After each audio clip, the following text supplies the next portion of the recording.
Good afternoon, everybody. Let me go ahead and call this City Council meeting for August 16th, 2022 to order.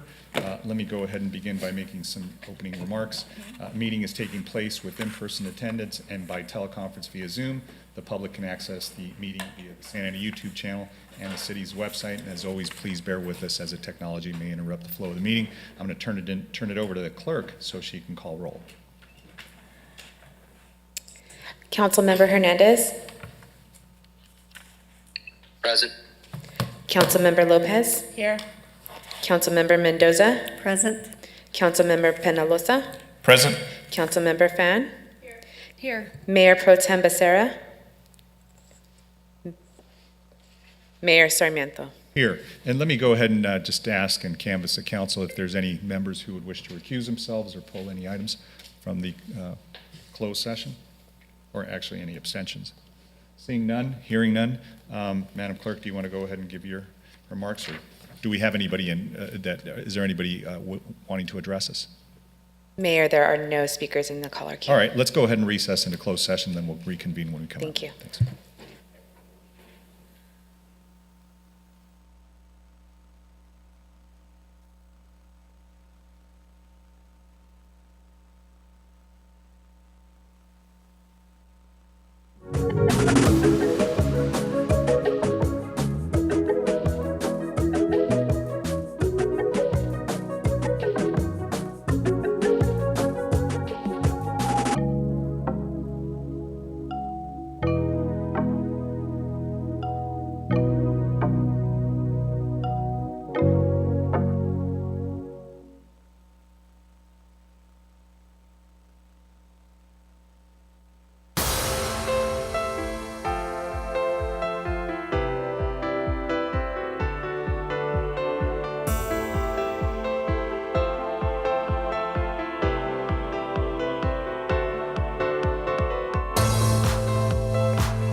Academic accountability, physical fitness training, exposure to culture and the arts, and an expand.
Good evening, everybody. Let me go ahead and reconvene the open session of the Santa Ana City Council meeting for August 16th, 2022. Let me go ahead and begin by first of all, welcoming everybody here tonight and by having a few housekeeping remarks before we get started. So this meeting is taking place with in-person attendance and by teleconference via Zoom. The public can access the meeting via the Santa Ana YouTube channel and the city's website. And as usual, please bear with us as our technology may interrupt the flow of the meeting. I'm going to go ahead and turn it over to the clerk so she can call roll of the council. Councilmember Hernandez. Present. Councilmember Lopez. Here. Councilmember Mendoza. Present. Councilmember Penalosa. Present. Councilmember Fan. Mayor Pro Tem Becerra. Here. Mayor Sarmiento. Here, and I think Councilmember Fan is maybe on her way here, and we have Councilmember Hernandez who's going to be joining us virtually. So before we proceed with the Pledge of Allegiance, and I'll ask Councilmember Mendoza if she'll lead us in the pledge when we're ready to go, but I'll go ahead and turn it over to the clerk for her housekeeping comments. To request to speak on agenda or non-agenda items within the city's jurisdiction, with the exception of public hearing item number 23, please dial *9 from your phone or click the button labeled Raise Hand from Zoom at this time. Please hold your comments until the mayor opens public hearing for item 23 only. Please announce your name and ward or neighborhood you reside in within the city of Santa Ana for the record. Thank you for that. Let me go ahead and ask Councilmember Mendoza to lead us in the Pledge of Allegiance. Please stand. It is my honor to honor our flag and our country. For those who've served in the military, present, past, and future, you may salute. Actually, not future, just present and past. The rest of you, please place your hand over your heart. Ready? Begin.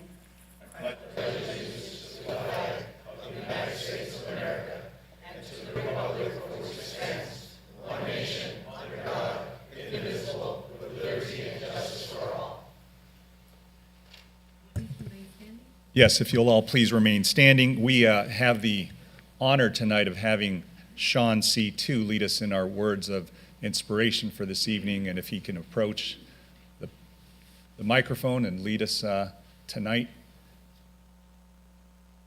Coming to us from the Orange County Islamic Center, from what I understand. So thank you, sir. Please, the floor is yours. Thank you, Mr. Mayor, and thank you, the City Council members. Thank you, KLA and the hardworking staff for giving me this opportunity to stand before you and for the American Muslim Appreciation and for the Muslim Awareness Month proclamation. On behalf of the Muslim in Santa Ana, including the JAM community, I'd like to extend the Islamic greeting of peace and salutation to everyone in this chamber. Assalamu alaikum wa rahmatullahi wa barakatuh. I'd like to read a short prayer for the blessing of this gathering. In the name of Allah, the most compassionate, the most merciful, all praises for Allah, Lord of the world, the most compassionate, the most merciful, Master of the Day of Judgment. You alone we worship, and you alone we ask for help.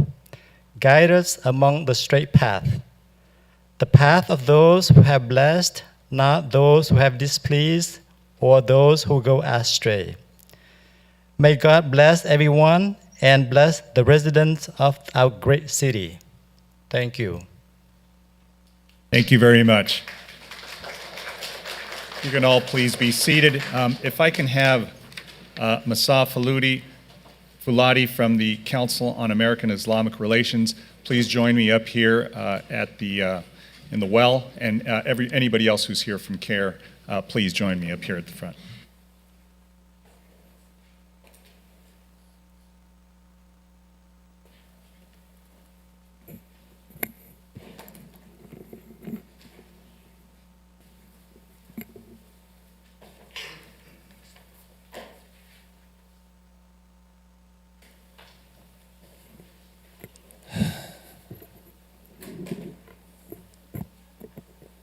So as everybody's making their way up here, I am very humbled tonight to be making this presentation.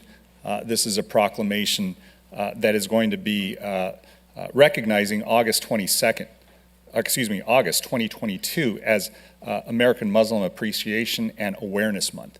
So this is the first time that I've been on the council, since I've been on the council, that we've made this presentation, and I do it with a lot of humility because we talk about Santa Ana and our county being as diverse as it is. We know that there are many different faiths that are practiced in our county. We know that there are many different cultures that are, that we're blessed to be surrounded by. So we are just very fortunate tonight that we have members of the Muslim community join us, and as we recognize the month of August as Awareness Month and Appreciation Month for the Muslim culture, it is in the Muslim faith. It is especially important for us here in Santa Ana to take a moment as the county seat to make sure that we know that we welcome everybody, that this is a community for all of us, and as you just heard, we have words of inspiration that we do here to begin every one of our meetings with somebody hopefully recognizing, different faiths that are reflected here in the county. So we really do appreciate all of you being here. Thank you so much. I've had the privilege of getting to know all of you, and I see somebody who's kind of shy who doesn't want to come up here. So where's Muhammad? Oh, he's got the camera. So Muhammad, I know you're shy. You want to be behind the camera. So in any event, I just know that we are honored to have a mosque here in the city as well, the Orange County Islamic Center that's right on First Street between the 5 Freeway and Grand Avenue, and I know that that's been a work of love for many in the community to build up and build out and have their faith practiced there. And so I've had the honor of going and praying with members there, and I'm a Catholic by birth and Catholic all my life. But I think the commonality between faiths and spirituality is the fact that we all pray to our gods, and we do it in union. And we know that we respect one another. We may practice faith differently, but to the extent that we in Santa Ana, I think, understand that we have a richness of diversity, it's just beautiful to see rabbis come up here, priests come up here, chaplains, people of different religions that have blessed us.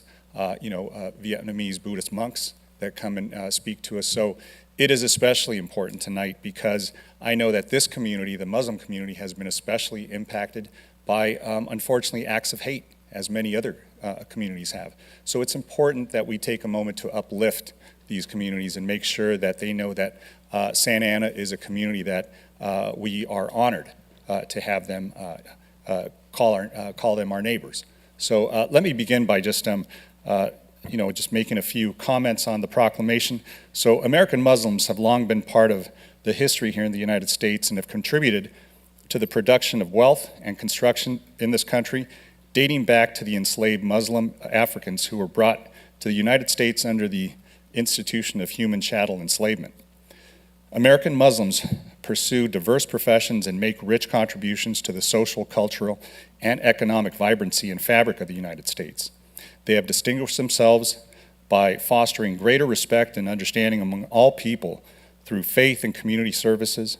American Muslims have long contributed to the welfare, humanitarian, social justice, and community building initiatives in the region through founding grassroots organizations that challenge inequality and center people for community justice. Nonetheless, American Muslims in California continue to face harassment, assault, and discrimination. To cultivate an amiable cultural climate for all residents, the City of Santa Ana embrace the diversity of our communities and afford everyone the opportunity to better understand, recognize, and appreciate the rich history and shared principles of American Muslims. It is appropriate to acknowledge and promote awareness of the myriad of invaluable contributions of American Muslims in Santa Ana and across the county and across this country, and extend them the respect and camaraderie every American deserves. To that end, I am proud to have the City Council proclaim this month of August as American Muslim Appreciation and Awareness Month. So, in essence, we are making and proclaiming this month as Appreciation Month for the Muslim faith and the Muslim culture, to make sure that we all understand that it is our responsibility to make sure everybody feels protected and safe in our county. And I am again especially humbled by the fact that we are doing this today. It is long overdue. We know the contributions that the Muslim culture has made here in our country, and we know, unfortunately, the disparate treatment that they've received and the troubled past that they've had in our country. But through efforts like this, we share their experience, we share the richness of their culture, and hopefully we become a better society and a better city. So with that, let me go ahead and call, do you mind, Hassam, in saying a few words on behalf of the community? Please give a big round of applause to Hassam, please.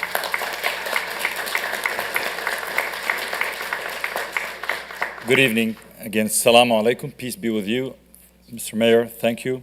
Council members, thank you for this honor. It's a great privilege to be representing a thriving community. You know, thousands of Muslims call Santa Ana their home. There are 2 mosques, very active mosques. There are food pantry to help those in need. There are people who work here, go to school here, live with their neighbors. They are very proud being part of Santa Ana, and we're very proud to be part of this beautiful diversity of the city.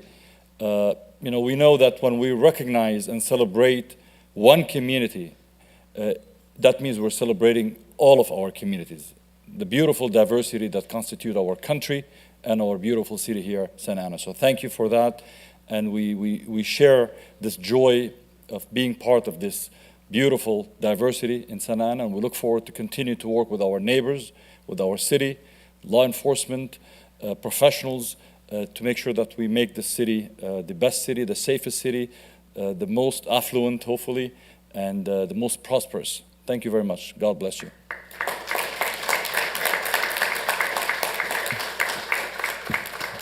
You know, and as Hassam was speaking, I remember there was an incident that occurred at the mosque on First Street that I described, and I know our police department responded immediately and made sure that everybody who was visiting the mosque felt safe, felt welcome. So I want to thank our officers for responding and making sure that everybody feels safe in our community. So let me go ahead and just extend this proclamation recognizing American Muslim Appreciation and Awareness Month and encouraging residents to join us in acknowledging and celebrating the cultural diversity among our community. So this is especially on behalf of all our residents as well as the City Council.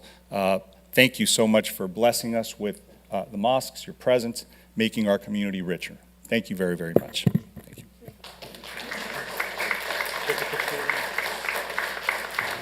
Let's take a quick picture.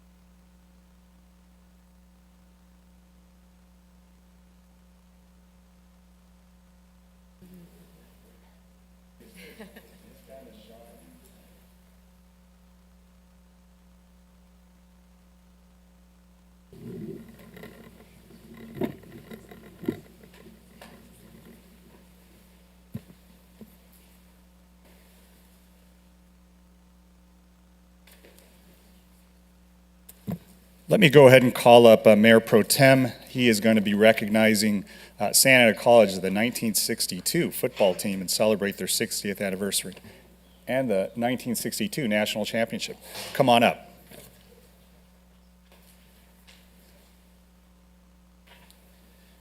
Thank you, Mayor Sarmiento. If I could have Ed Arnold, Art Hatfield, Don Orr, Joel Olgren, Ken Potter, and Kimo Jarrett, and Wiley Carlisle, please join me up here.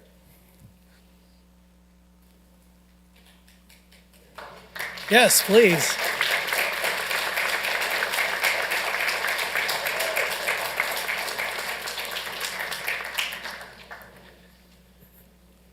So while they're coming up here, I'm just going to do a little plug for our current 2022 Santa Ana College football team. So last season, they went undefeated in league play and won the American Metro League Championship under the leadership of head coach Anthony White and his coaching staff. And Coach White's here with us this evening. Thank you for joining us. He definitely deserves that.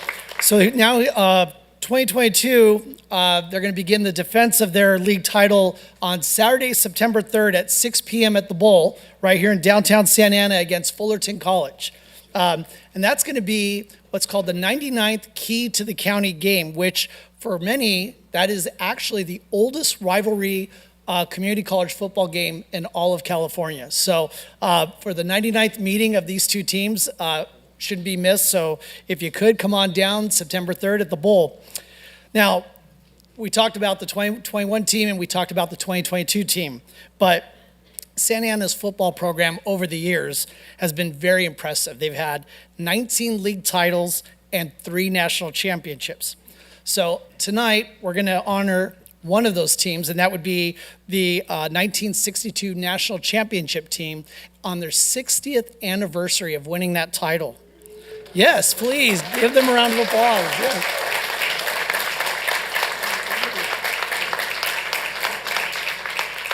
So that year, the Dons finished a perfect 10-0. They shut out 6 of their opponents and only allowed an average of 4.3 points per game. I don't even know how you do that. Barely over a field goal, right? So the 1962 team also set some team records that still stand. For most yards rushing with 2,564. They played in front of a record crowd of 41,709. And that was in the Junior Rose Bowl, in which Santa Ana College, shockingly, shut out their opponents 20-0. Now, this victory would not have been possible without the perseverance and the dedication of the entire team, coaching staff, and a supportive administration and district leadership. So tonight, here in the audience, we have joining us Santa Ana College's current athletic director, Mary Haggerty. Yes, please. We also have Santa Ana College's president, Dr. Annabelle Neary. Dr. Neary. We have Santa Ana College's vice president, Dr. Jeff Lamb. Jeff, thank you. And we have the Rancho Santiago Community College District Board President, Dr. Tina Arias Miller. Dr. Miller? Thank you guys for being here tonight. So tonight we're joined actually by some of the members of that 1962 national championship team. Feels good to say that, right? With me, I have Art Hatfield, who currently resides in Huntington Beach. He was in the first graduating class of Santa Ana Valley High School, and he's proud to be from Santa Ana. We have Don Orr and his Santa Ana sweetheart, who have been married for 58 years and have 2 children. After Santa Ana College, he attended Whittier College and received his teaching credential. After 36 years of teaching, Don finally retired in 2002. And then next we have Joel Olgren. Joel, where are you? There we are. So Joel resides in Santa Barbara and is a 1960 Santa Ana High School graduate. Now, I don't like to read this part, but he graduated from UCLA with a BA in economics and then a JD from UCLA Law. Yeah, you know. But he became a member of the law faculty in the University of Malawi and from 1968 to 1970, and then returned to private law practice. Then he ended on a higher note, right? He went and retired as a partner at Shepherd Mullen, Richter, and Hampton. Not bad, right?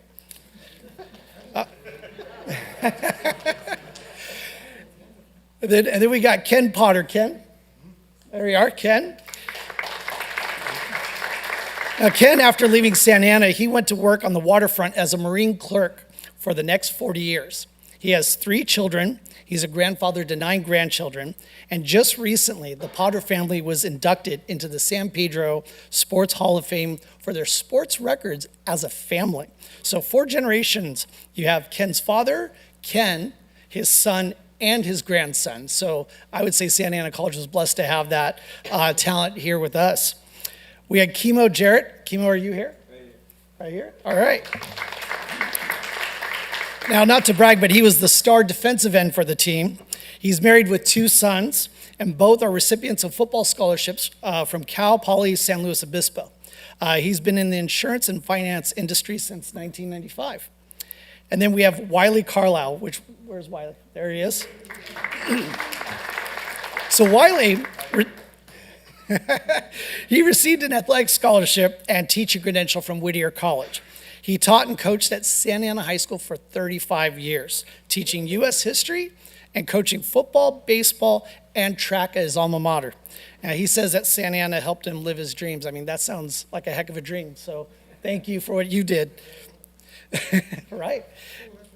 Now, you might expect me to say that Ed Arnold's tie to this 1962 team was that he was covering the Dons as a sportscaster, right?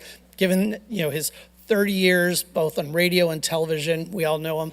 I know I grew up listening to him on KTLA, and it's kind of like a flashback when I see Ed, and I just think of growing up and not going to bed till I got the scores from you. So the thing you'd say, so why is he up here? Well, his tie, not only as a very ardent supporter of Santa Ana College, but Ed actually had probably the best factoid of this whole year. He married the homecoming queen. Married the homecoming queen. That's right. Now we're celebrating 60 years for the national championship from Santa Ana College. Ed and his wife Dixie are celebrating their 60th wedding anniversary. So congratulations, Ed and Dixie. So lastly, I just wanted to acknowledge two players from that team that weren't able to join us here this evening. That would be Mark Wehard and Terry Miner. And I also want to acknowledge Cheryl West, the team's cheerleader, who was unable to make it as well. So on behalf of the Santa Ana City Council, I want to express our pride in recognizing Santa Ana College's 1962 National Championship team on their 60th anniversary. So let's give it up for them.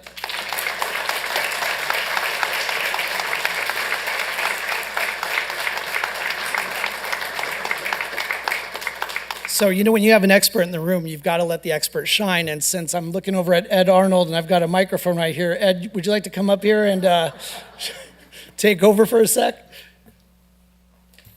Bill, thank you very much. These guys are very grateful, as am I. This all came about because the Mayor Pro Tem and I were talking when he was kind enough to kind of help us with a little promotion of a golf tournament at Santa Ana College. It raises money for athletic scholarships and also for whatever's needed by the different teams. And it's his idea to do this, and it really, it makes these guys feel good, I'm sure, and I know it makes me feel great. I was not lucky enough to play with them. I did in 1961 with most of them. And I'll tell you, these are some of the most remarkable individuals that you'll ever meet. I mean, a friendship that's lasted over 60 years. And the amazing thing to me is the number of guys that are gone from us, and we're very lucky to still be kicking. Some have had some pretty rough challenges, but you look at them and you wouldn't know it. And to point out a couple of things, I mean, you talk about an outstanding coach. I've heard that from many parents through the years on Wiley, and it's amazing. And Joel not only was a great football player, an outstanding attorney, but he's a guy that's made a lot of difference in lives through the years. Don Orr has been, man, he's been just unbelievable, and what he has done to help Santa Ana College and help Santa Ana, period, through the years is amazing to me.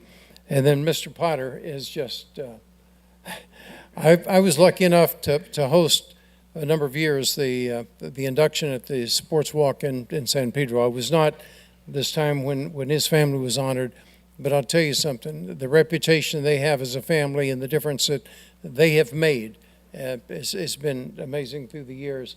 And Chemo is the one that really kind of said our love for Hawaii, and the place that Dixie and I like to go, if we can get a good deal, is head over for Hawaii for 2 days. But it was because of Chemo. And then, you look at Art, at his banking career and everything that he's done, and it just amazes me the character of each of these individuals. And I'll tell you, the highlight of one of the highlights of my life, not only the highlight is marrying Dixie, but getting to know these guys. It's something very special. And I've got one person that, is it okay if I call one of them out? And Mr. Orr,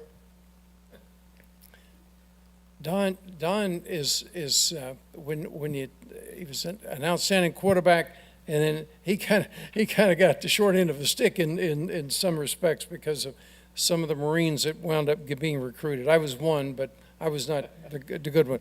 But he can tell you about teammates and keeps in touch with them. But what has amazed you through the years, not only what you guys accomplished as a team in both 61 and 62, but the friendship that you guys have maintained through the years? It's pretty amazing. We've all stayed close and been friends, and a lot of guys have moved and are gone.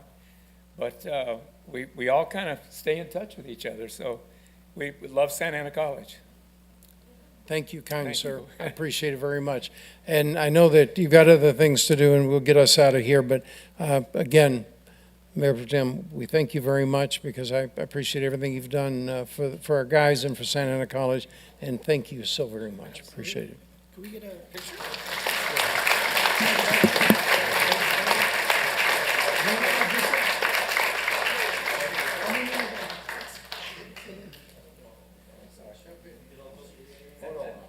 Squeeze in, squeeze in.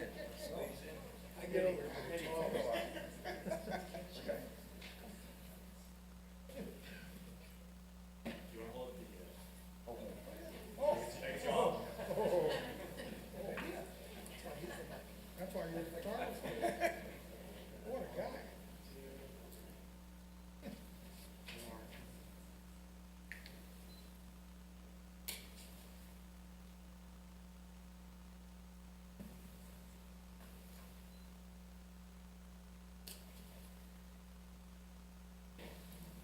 Thanks, guys.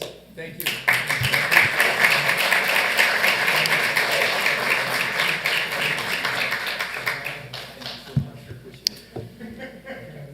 Thank you, everybody, and thank you for coming and joining us. It's great to have you here in our chambers. And as everybody knows, Ed Arnold is the voice of our Zufari, and he's been that for many, many years. So thank you, Ed, for being here.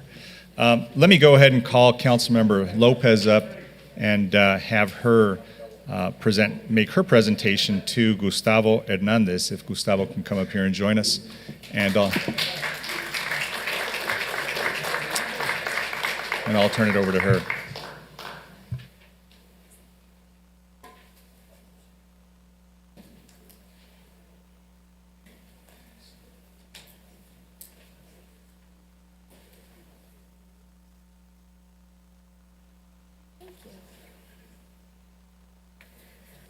All right.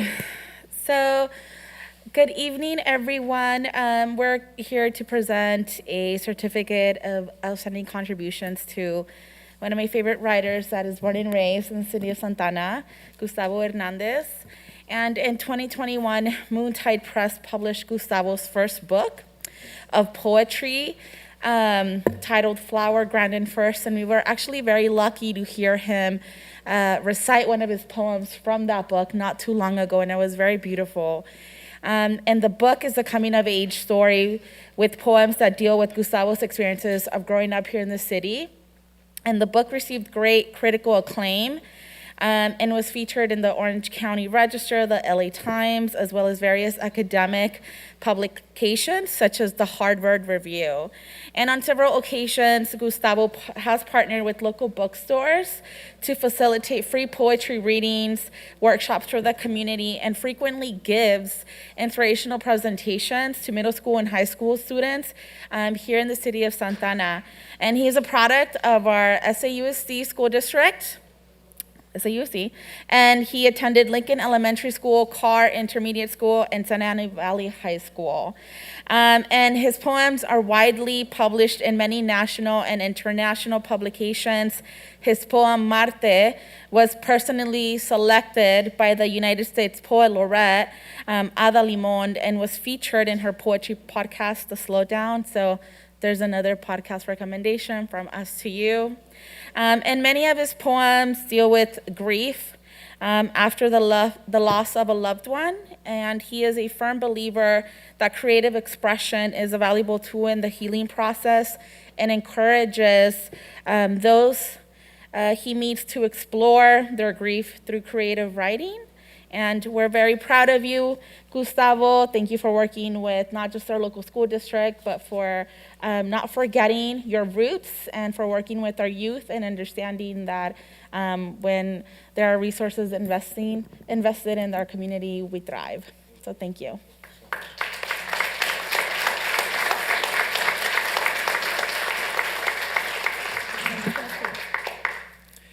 I just quickly want to say thank you, Councilmember Lopez, for this honor. I can't write without grounding myself in this city. It's impossible to do that for me. So this means a great deal. Quiero darle las gracias a mi mamá que está aquí y a mi padre que en paz descanse, que sin ellos no tendría libro, no tendría poesía, no tendría palabras y no tendría lenguaje. So gracias. Poet Diane Seuss once said in an interview that in her life, poetry rose to meet her need. And I feel like the same has happened for me. Poetry has been a source of confidence. It has been a force of healing. It has been everything. It's been a lifesaver. So I want to just encourage anyone out here who is a father, a mother, an uncle, an aunt, a teacher, encourage your young ones to read and to write and to express themselves in language, and show them that language is not to be underestimated. It is one of the great powers that we have as humans, and it can be used for so much. I know for me, one of the biggest joys of writing this book was being able to memorialize my family. And it's priceless, because once we're gone, what is left, right? And to me, I feel like I've done my job as my family's historian. So I'm happy to accept this because it just, it's validation. It's my city saying, we see you. And that means everything to me. So thank you. All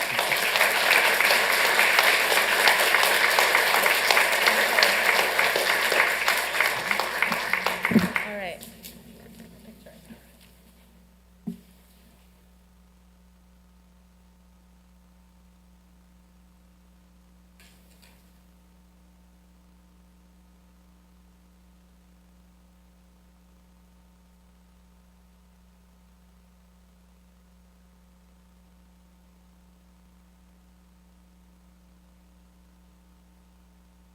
Thank you, Gustavo. Thank you for those beautiful words.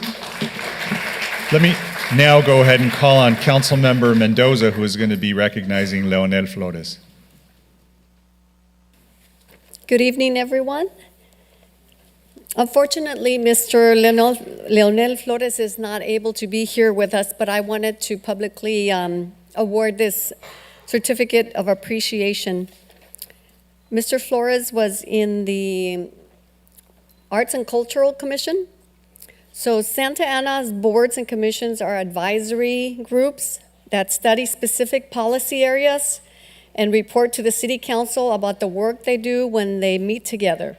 So this helps helps the city council deliberate common municipal issues that affect our city. So in addition, the commissioner position also gives the assignee the opportunity to learn and practice their leadership skills. So that was one of the benefits that, and the opportunity that Mr. Leonel took. So that's why I wanted to publicly acknowledge Leonel Flores' time and effort on the Arts and Cultural Commission. His leadership skills and time on the commission are very much appreciated by me and by the city. Leonel, thank you very much for all the work that you did. Keep up your positive and productive work in our beautiful city. Thank you very much, Leonel, and we will put this in the mail for you. Thank you, Councilmember. So that brings us to our staff presentations, and let me go ahead and turn it over to the city manager so she can give us an update on our homelessness issue. Good evening, Honorable Mayor and council members. For tonight's homeless update, I am having Ken Gaminsky, our part-time homeless coordinator, do the presentation. And someone recently asked me a question about, we have so many different resources that we're providing to homeless, but what do they all mean and what do they all do? We use a lot of acronyms, SMART, COLT, HEART, CityNet. So the presentation is going to focus on those resources and what they actually do to serve the homeless in our area. And then we'll give you a brief update on the shelter and the number of individuals that are taking advantage of all the full services that are being offered there. So with that, I'm going to turn it over to Ken Gaminsky. Good evening, Honorable Mayor, members of the City Council. This is our 9th recurring monthly update on homelessness and homeless services provided by the City of Santa Ana. This evening, we'll be updating you on understanding the city's homeless response, the SMART program, what is the difference between COLT and HEART, monthly outreach highlights, the differences between public and private property, and what is occurring at our navigation center that was recently opened. Santa Ana provides a robust network of outreach services to address homelessness within our city. The Santa Ana Multidisciplinary Homeless Response Team, better known as SMART, is a partnership between the City of Santa Ana and our nonprofit homeless outreach partner, CityNet, which provides trauma-informed outreach to individuals currently experiencing homelessness. The Homeless Evaluation and Response Team, HEART, is a law enforcement-centric outreach program that has been in place since 2012. The Quality of Life Team, or COLT, is a multidisciplinary response group comprised of the Santa Ana Police Department, Parks and Recreation staff, members of Public Works, our code enforcement, and the City Attorney's Office.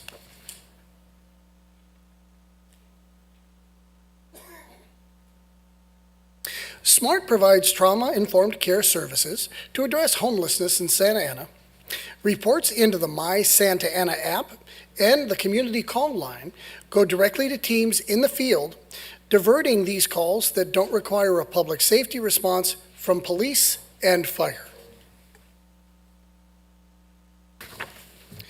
The Santa Ana Multidisciplinary Homeless Response Team, or SMART, is a partnership between the City of Santa Ana and our nonprofit homeless outreach partner, CityNet.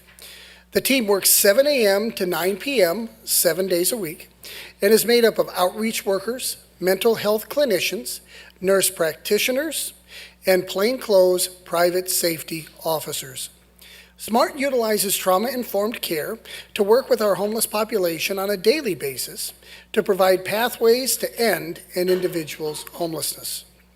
The team also manages a dedicated live call center to answer calls from residents and businesses related to homeless concerns, as well as calls redirected from police dispatch lines. The SMART team remains involved each day, engaging homeless individuals to offer shelter opportunities or case management. SMART also transports individuals to the navigation center, so there is always a warm handoff between the city and our navigation center provider. The Illumination Foundation. In addition, they address all non-emergency, non-public safety homeless calls and respond to reports submitted to the My Santa Ana app from residents.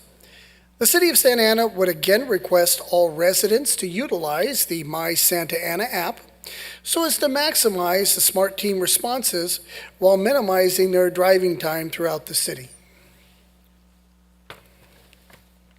The SMART team routinely contacts SAPD dispatch when the need for law enforcement assistance arises during their contacts or if the scope of their contact requires a law enforcement response.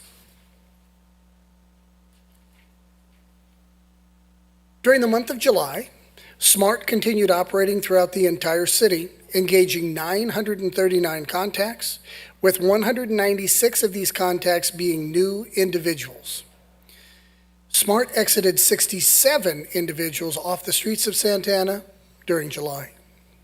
Since December, the team has had 4,105 outreach contacts and has responded to over 6,671 calls from CityNet Dispatch.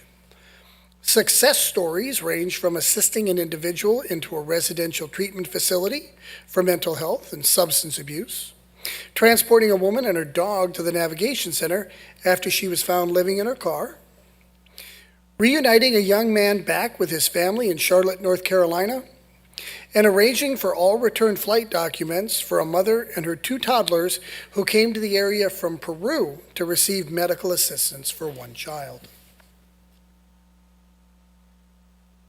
Of the 67 individuals who were exited from the streets of Santa Ana in July, 57 went into an emergency shelter. 50 of these individuals went to the city's new navigation center on Carnegie, 3 to the county shelter at Yale, 1 to the Fullerton Recuperative Care Center, 1 to the Fullerton Navigation Center, and 2 to a center called Precious Life in Los Alamitos. SAPD addresses homelessness in the city by assigning officers to respond to issues centered around 2 related programs, COLT and HEART.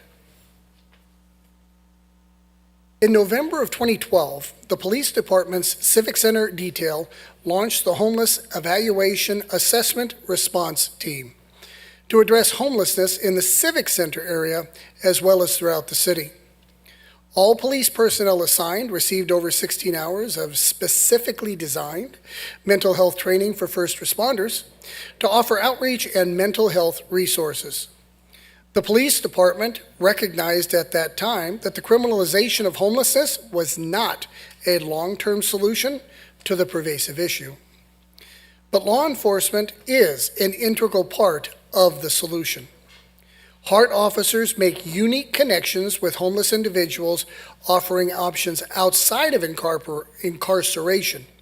However, utilizing that tool when appropriate. Today, HEART serves as an arm of the Quality of Life team.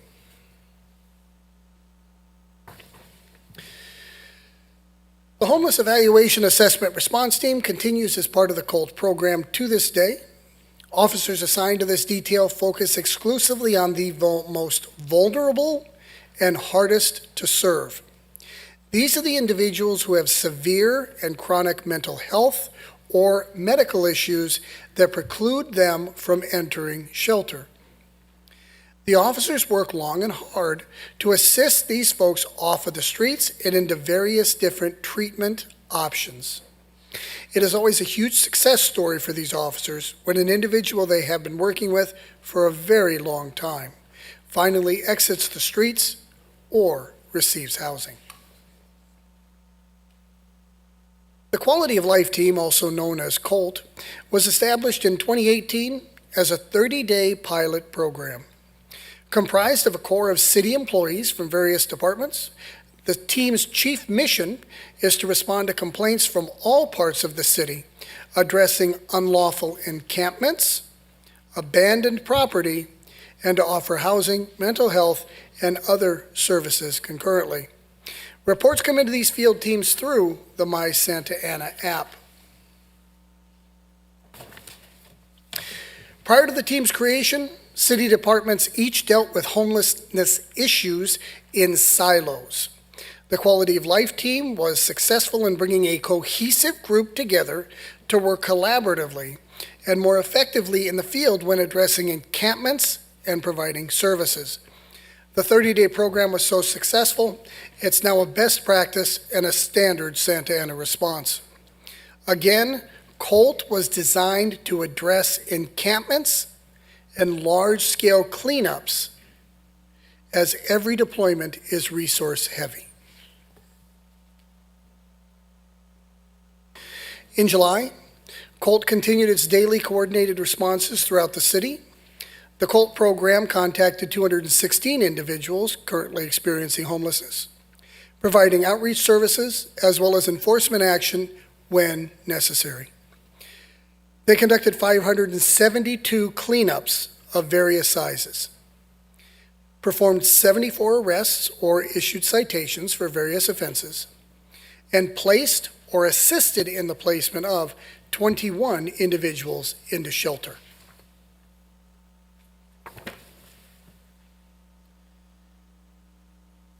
Our highlights include Colt officers assisting code enforcement with an inspection of the Sunshine Village Motel.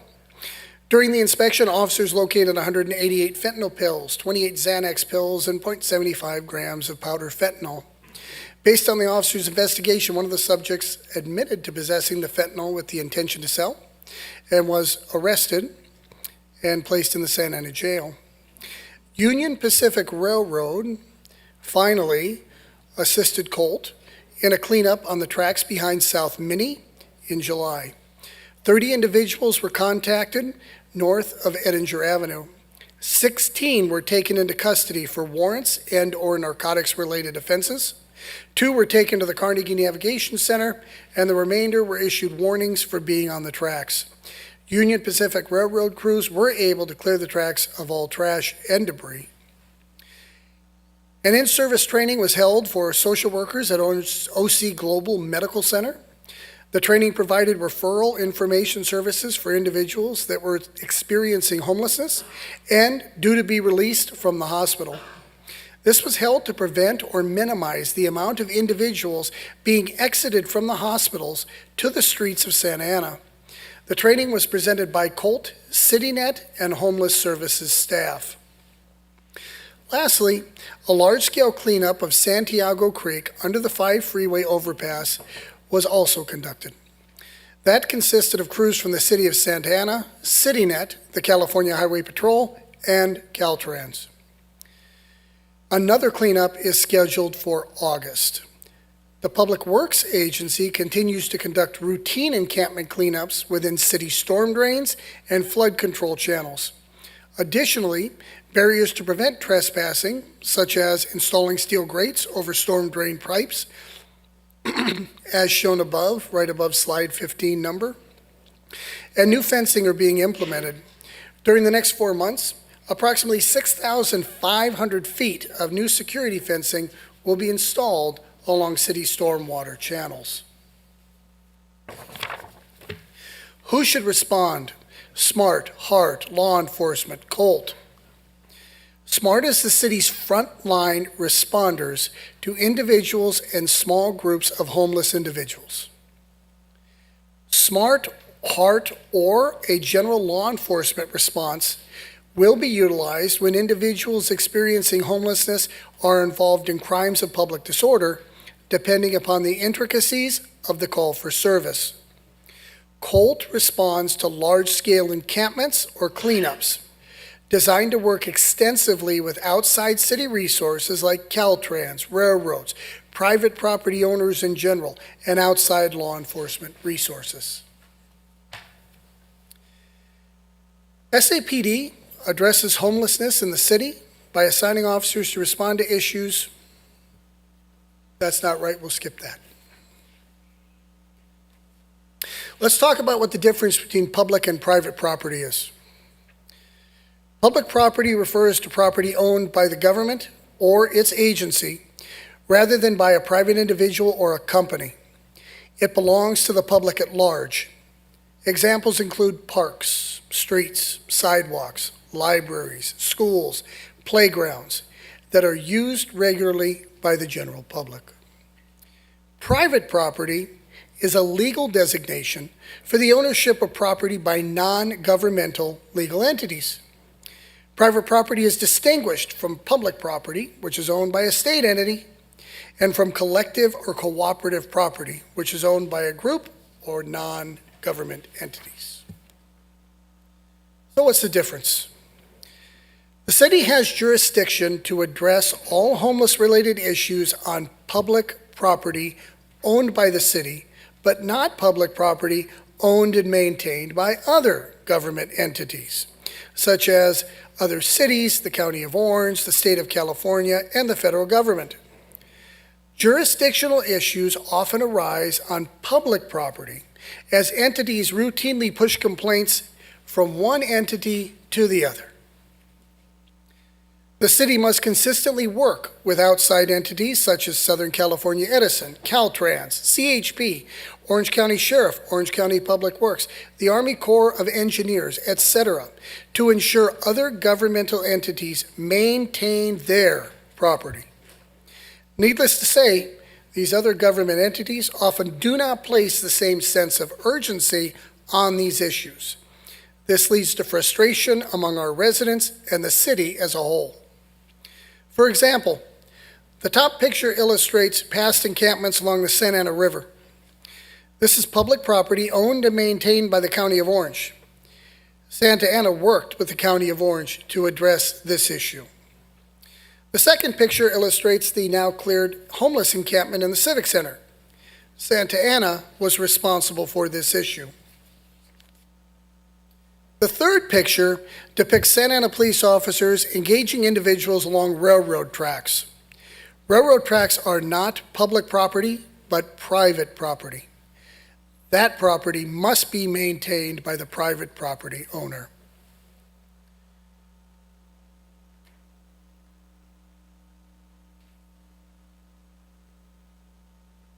So what's happening at our Homeless Navigation Center? As of August 10th,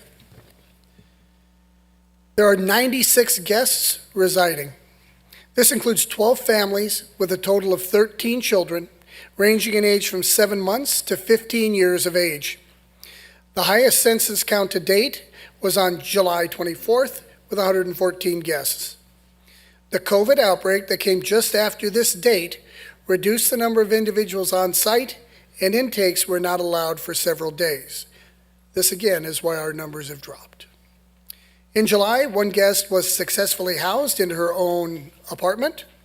One guest was pending the issuance of a voucher, and 2 others were issued vouchers and are actively looking for apartments.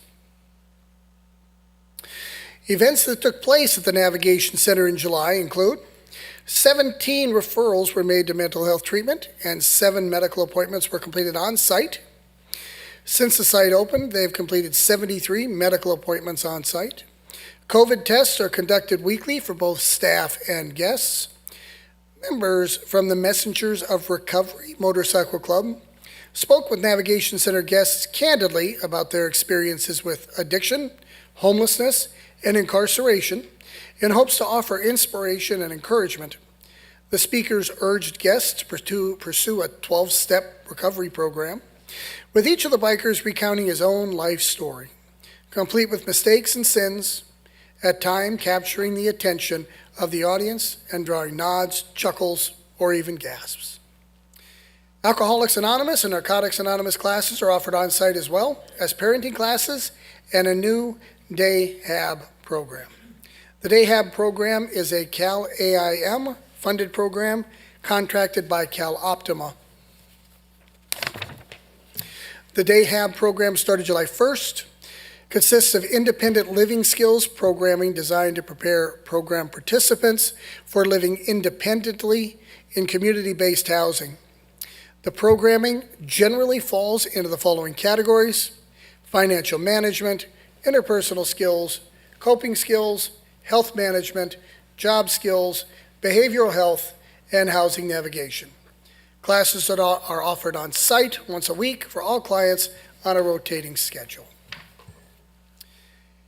Lastly, finally, in July, the landscaping was completed, the fences were torn down, the city issued its certificate of occupancy on August 11th. So the Homeless Navigation Center is now completely open and ready to receive up to 200 individuals. I look forward to any questions. Thank you for that presentation. It's very detailed. Appreciate that. Let's all remember that this is a presentation, so we have to keep within the scope of our discussion, keep it limited. So let me go ahead and bring it back to the council to see if there are any questions or comments. Council members? I just want to say that I've had personal experience in working with Mr. Kaminsky and the teams, and I've seen the great job that they've done in the neighborhoods and the improvement of the environment and the appreciation by the residents of how quick and prompt they come out and take care of these issues. So it's a great program, and I'm very proud that we continue to offer that throughout the city. And thank you to you, Mr. Kaminsky, and to the rest of the teams. Thank you, ma'am. I'll pass on your thanks. Thank you. Any additional comments, questions? Mayor Pro Tem? Thank you, Mayor Sarmiento. Don't worry, Ken, relax. My only real comment, well, first of all, congratulations on getting the Navigation Center opened. I know that was quite a feat, and if this whole city gig doesn't pan out, I know that you will be an excellent expediter in the contractor world, so congratulations and good job on that. Based on the comment that you made about the multi-jurisdictional issues, you're 1,000% correct, because let's say if I'm going down Dyer at the edge of my ward, I've got folks that are standing just inside the median onto the freeway off-ramp. And so, of course, that becomes a Caltrans issue. Or I know further on the north side of town, I get a lot of calls from folks that are complaining about the off-ramp onto 17th Street, where there's quite a little homeless village popping up there, but that also is Caltrans jurisdiction. Down in my ward, I know myself and others are losing our minds over the fact that the open air flood control channels are county jurisdiction, and trying to get services there. So when I'm looking at the website for the city, I see a lot of numbers for economic development, code enforcement, police department, and then of course, thankfully, reporting via the My Santa Ana app. But could we start to actually highlight ways to contact those other jurisdictions? Because I think that it's important for our folks to know that, because they adapt, right?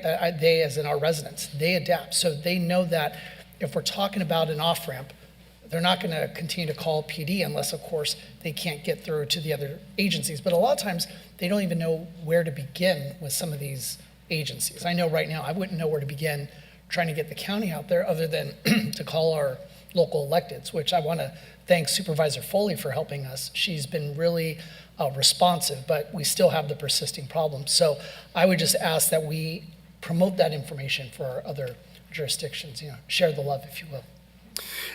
Absolutely, sir. Just one thing to add to that.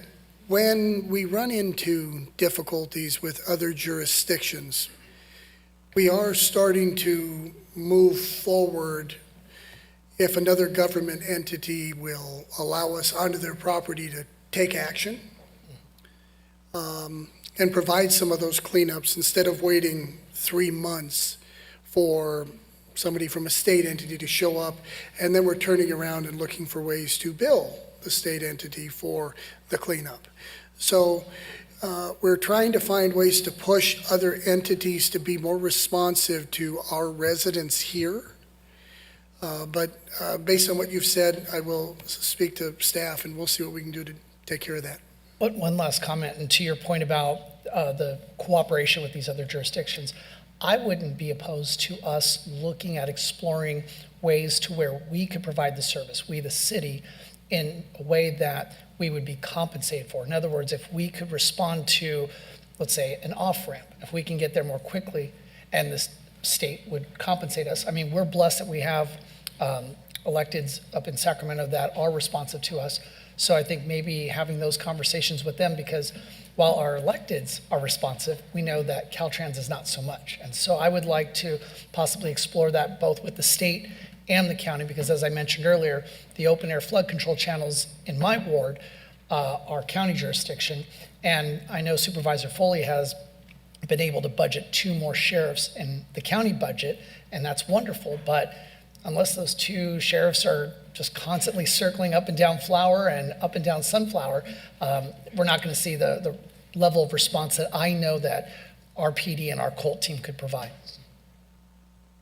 Understood, sir. Thank you. Thank you. Councilmember Lopez. Thank you, Mayor. I also had questions about Caltrans because I submit my fair share of tickets to Director Saba to sometimes I include city manager, quality of life team. And so we get the same emails regarding the off-ramp issues off of East 4th or 17th in Santiago. And fortunately, the team did take care of that. Thank you, everyone. But I wanted the residents to hear from staff about, is Caltrans being responsive to those emails that we are essentially submitting that are coming from residents? So, in all actuality and honesty, I think that I happened to have an opportunity to drive through LA, I don't know, a week or so ago. You can look along the side of the freeway and see trash and debris mountains, right? When we reach out and attempt to work with Caltrans, they assisted us underneath the 5 freeway overpass. That took us 3 months to coordinate. Had we not performed the cleanup, the extensive cleanup that you're referring to, I think it would have been 3 months. The issue is Caltrans has so much throughout the state. They just don't have the manpower either, which is exactly what every other private property owner in the city would tell us. So that's why we're trying to find ways that we may be able to augment responses to certain types of property and then bill owners for that. If they can't do their job, maybe we should do it and just bill them for it. Our people deserve better than what they're getting. Okay, thanks, Ken. And with quality of life team, their function, as I understand it, is essentially part of the function is to drive around the city and, go to those hot spots that they are aware of, right? And does that include private properties and properties owned by the city? So what you said is kind of true and kind of not. Colt was designed and put together to handle encampments, and from large-scale encampments, it kind of morphed into being a response tool. However, Colt is made up of law enforcement, like I said, public works, park and rec. It's a group of people that when they go and move through the city, they're going with the intent to clean up and solve a problem. So it's incredibly manpower intensive. Hotspots are often better served by either SMART, HEART, or a law enforcement response.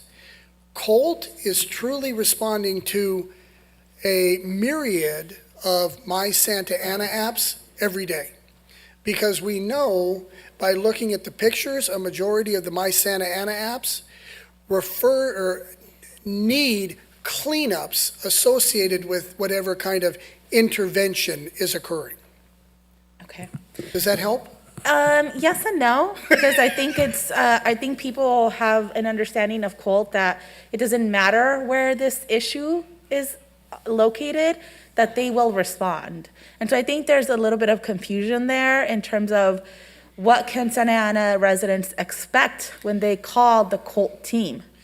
So I think I failed to answer one part of your question, which dealt with private versus public property, right?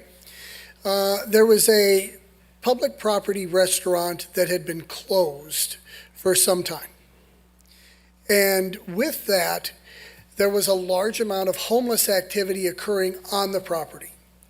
Colt went there on numerous occasions and attempted to have people removed.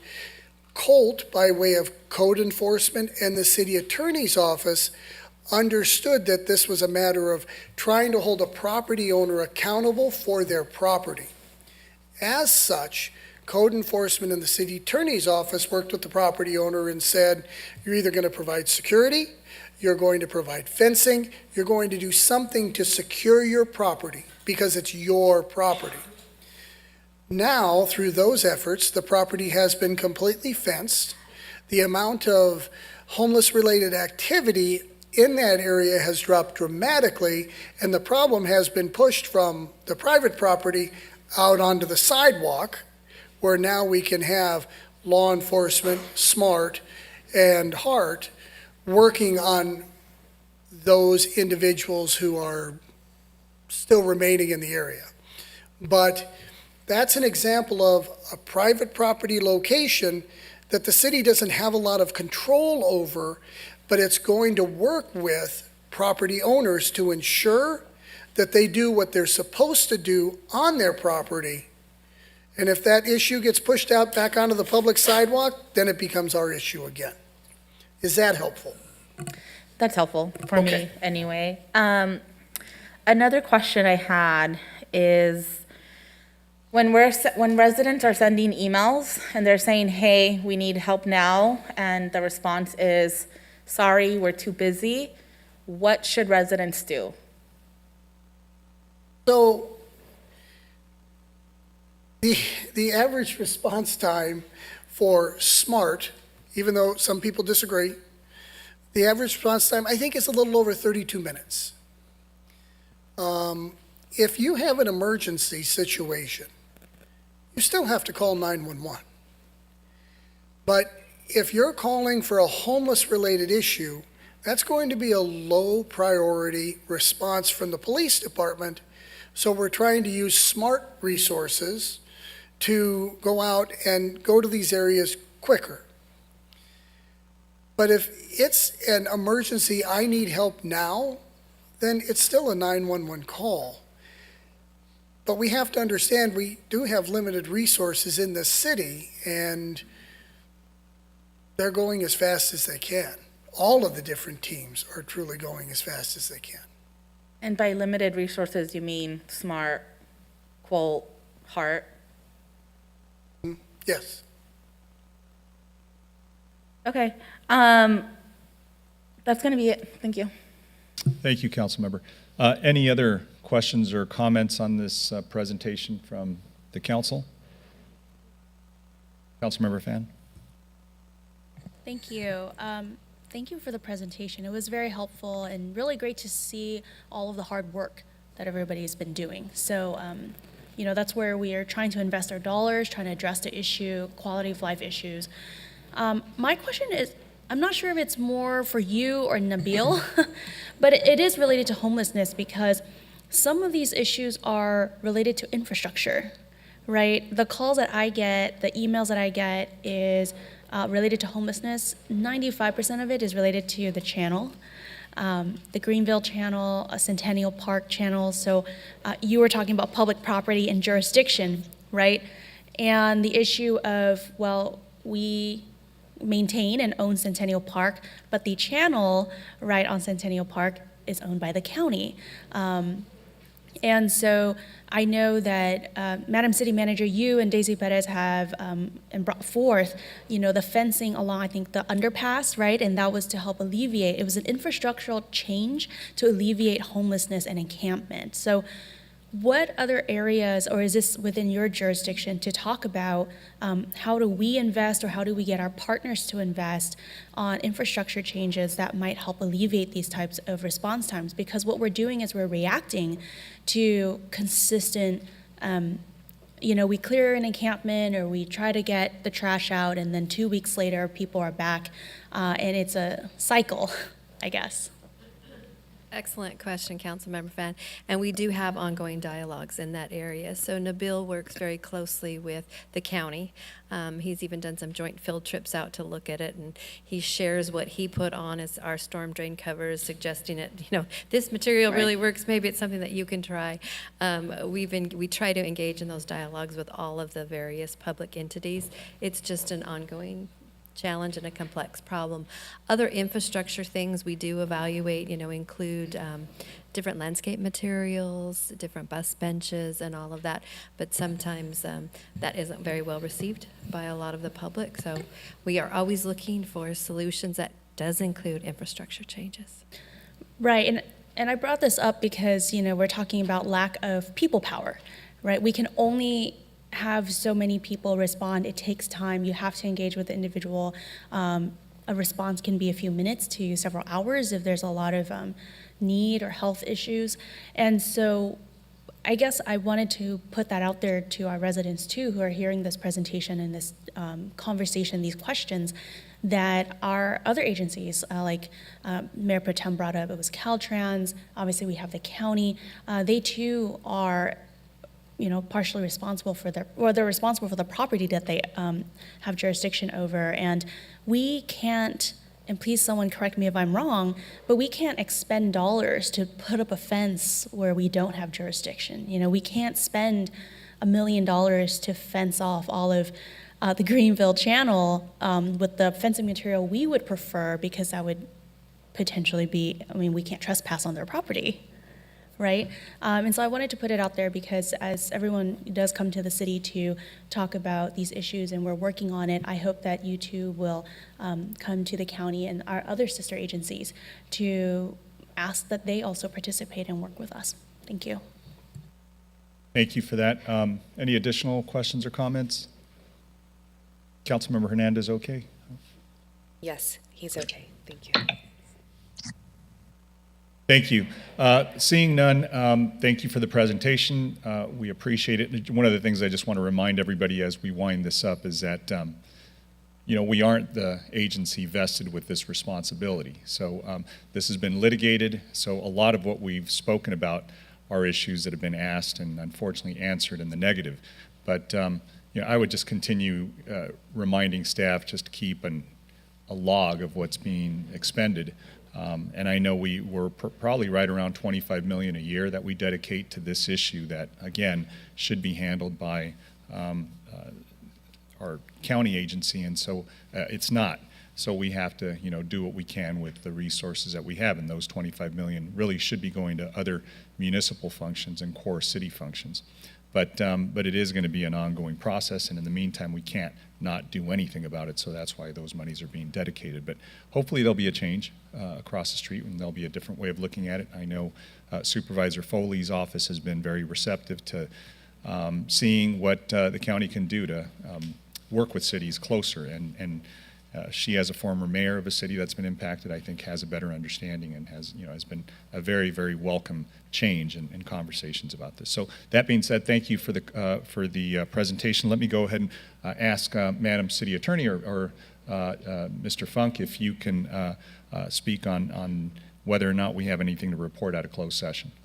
Of course. Good evening, Mayor, Mayor Pro Tem, members of the council, and members of the public. There was no reportable action tonight from closed session. Thank you for that. Let me go ahead and move along to the public comment section of the meeting, and this is for agendized and non-agendized items. As usual, I will be taking comments from those that are present here physically, and we also have members of the public that wish to address us that are online or joining us virtually. So this is the time and place for our meeting for the City Council to receive comments from the public. And pursuant to the Brown Act, the council may not enter into any conversation or discussion on any of the comments made. You will have 3 minutes to go ahead and address the council.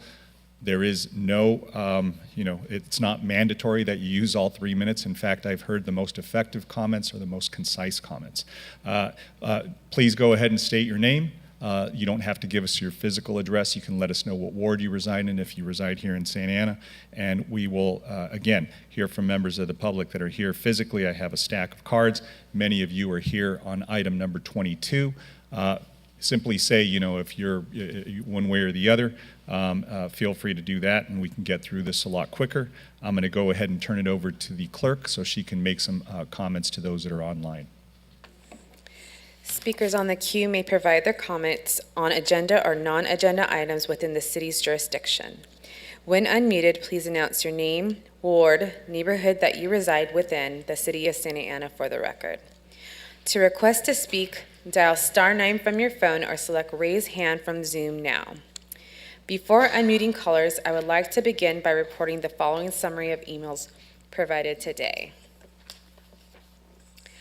Non-agenda items, there was one Santa Ana resident that recommended to expand voting rights to all veterans that have served in the armed forces. One Santa Ana resident comment regarding voting rights. One Santa Ana resident in support of police commission in Santa Ana. Item 22, Cypress Fire Station. 16 residents Santa Ana residents, are in support of PAL program at Cypress Station. 3 residents non-disclosed in support of PAL program at Cypress Station. There was 1 Santa Ana resident not in support of a PAL program at Cypress Station, and 1 resident not disclosed, not in support of PAL program at Cypress Station. Great, thank you for that summary. Let me go ahead and call the names of those who are here in chambers ready to address us. And I'll call you by groups of 3. So if you don't mind, those that are in the queue or ready, if you can just stand up and ready to go ahead and speak right after the person in front of you. Let me ask Jaime Ramirez to come forward, followed by Tony Carrillo, followed by Karen Marks.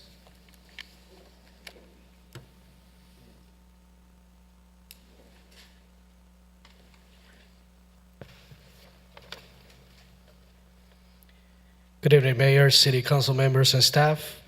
My name is Jaime Ramirez, and I'm the elementary principal at Roosevelt Walker Academy in the city of Santa Ana. And I'm here to talk about Santa Ana Police Athletic Activities League, Santa Ana PAL.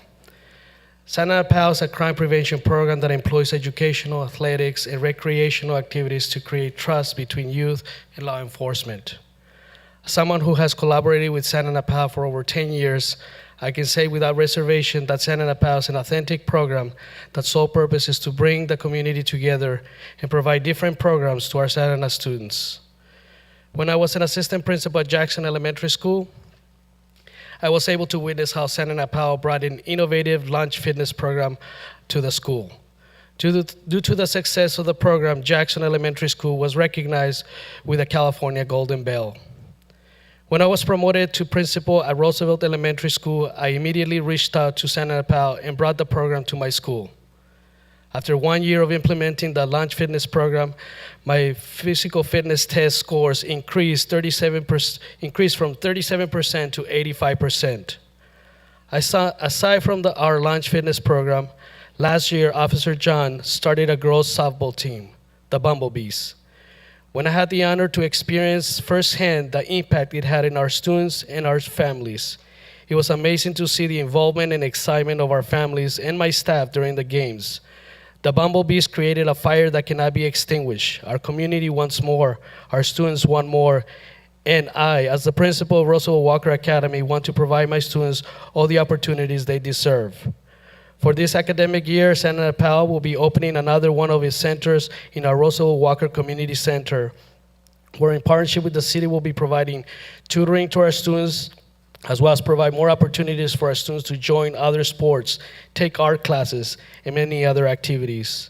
In closing, I would like to emphasize how important it is for all of us to come together and support our kids, our students, and I believe Santa Ana PAL is a program that can assist us with that. Personally, I don't see them as a program. To me, they are part of my staff, and I know our students also see them as part of our school. Their presence and support has helped them connect and develop long-lasting relationships with our students. And that is what we want, to connect with our youth. 30 Thank you. seconds. Thank you. Tony Carrillo, followed by Karen Marks, followed by Irma Jauregui. Thank you. Good evening, Mayor, Mayor Pro Tem, and distinguished council members. Wanted to be here today and talk to you a little bit about the people behind me. They're the people that serve this community. If you guys would just stand up for a second. Thank you.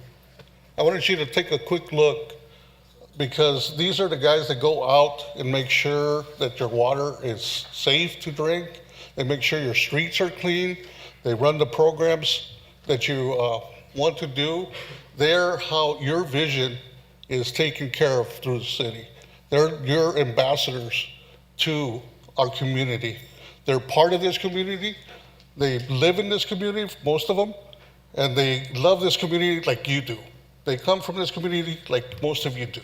So when we have the opportunity to come and share what we're going through right now, the hardships our community is suffering through the economic that is befalling all of us. So what we ask for today is that you stand with us. When Santa Ana needed SEIU, we stood with you. We carried your vision out. We carried your plans out. We go out and do those cleanups early in the morning, late at night. We set up the programs even over and above to beyond the scope of our work. There's the gun buyback programs, there's the COVID testing that was set up. There were so many things that were done to help this community through COVID. So don't abandon your employees today. Stand with them and give them the respect they deserve. Thank you. Thank you, Tony.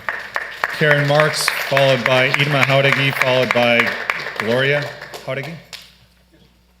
Hi, council member and everyone else. I'm Karen Marks. I'm here tonight to support the Cypress Fire Station. As the principal just mentioned prior to me, this is all about our kids. Our kids in that area need our help. That particular area is just a mess, and it needs a place they can be. PALS provides that, and the police officer substation would help in that regard as well. These kids need to build relationships with the PD if they are going to be successful citizens in the country, our county, and in our city. I'd also like to point out that we need to use that facility as a multi-purpose. It's not just a PALS center, not just a police substation. It has to represent the whole community. And one of the things I'd like to see there is more of a senior citizens facility where they can come that's closer to home. It's not the one up on Birch. It's not so far for a lot of our people to get there. I would like to see them offer classes there for elderly people, or people who are just interested in learning something new that they didn't get a chance to learn in college. I think we could partner with a couple of different facilities, such as Santa Ana College or other, Santa Ana Unified even for that matter, to work together to provide education services for parents and people who just want to learn a little bit more about life. Finally, I would like to see it offered as places where communities can gather. I'm from Wilshire Square. We have no facility for our neighborhood to gather, so we use each other's houses. But it would be really cool if there was a community center which was close enough for us to all get to be able to help you as you begin our South Main corridor projects and as you begin to connect our neighborhoods. And we would like to be a part of that, and that would be a great opportunity for us to meet there. All these changes in our city require visionaries. And you as our elected officials have to be those visionaries for us and represent what we want. And one of the things that we want is a more inclusive and a more multifaceted use of our historical buildings and things that we call, that make our city as rich and special as it is. So I hope you will consider it use as a multifaceted, not just one or two things. Thank you very much. Thank you. Irma Jauregui, followed by, is it Gloria Jauregui? Maybe I'm not reading. I don't have my glasses on. Glafira. And then followed by Ernie Condi. Hello, everybody. This is Irma Jauregui. Lovely to see you, and thank you again for supporting us. I will try to be succinct and factual. Most of you know me. I am not only a resident of Wilshire Square, and I lived in also Madison Park for 42 years. I've been 34 years a realtor. I'm a financial advisor. I'm a community person. I have a deep, deep love of South Main. I used to sit on the board of the SAMA Board, South Ana Merchant Association, and revitalizing that area is key to having the best program or combinations of programs. To look at the the firehouse, which is a beautiful historic building, and to have a multiple purpose with the PALS program, I was very impressed. I physically went there 2 or 3 times because I am very analytical. We have to use our funds and our resources and our assets to its best use possible. The PAL does that with building relationships with the children and the community, but the multiplier effect, that's why I'm so passionate about, was I observed that the surrounding community, just by their presence being there, the safety went up, the cleanliness, the businesses came over to thank the officers by their presence being there and having a substation. The delinquency and the crime element went away to different places, and that brought a sense of stability to the area that impressed me so much that I started emailing all of you to go see this. I was very impressed. I also would like to see that in the times the PAL program is not in effect to be utilized by seniors. We definitely, I will include myself finally in that group. I would love to see activities like yoga, Tai Chi, things that benefit our seniors of mobility. and of many uses. So you would have the substation in the back. There's an alley. There is ample space for that. This square footage of the lot is around 7,400 square feet. The building is about 5,000. I've been in it. My husband's in construction, so I have a good eye for things like that. I saw their substation. It's only a little room, about 16 by 20 feet, so that would not take that up. But just by the fact of being there, all those businesses would change. We could revitalize the South Corridor. That has been one of my dreams to see, but it would have multiplier effects. So that function would be phenomenal. To have pals and not listen to the voice of anarchy, not to have the separation of divisiveness. So I please and implore you, have the pals and the senior programs, because I know the pilot program at Roosevelt is just temporary, and then put them back.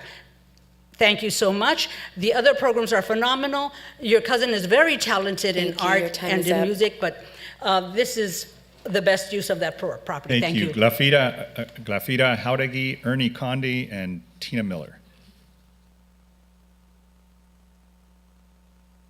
Mi nombre es Glafira Jauregui y estoy aquí para apoyar la idea de abrir un centro para personas de la tercera edad.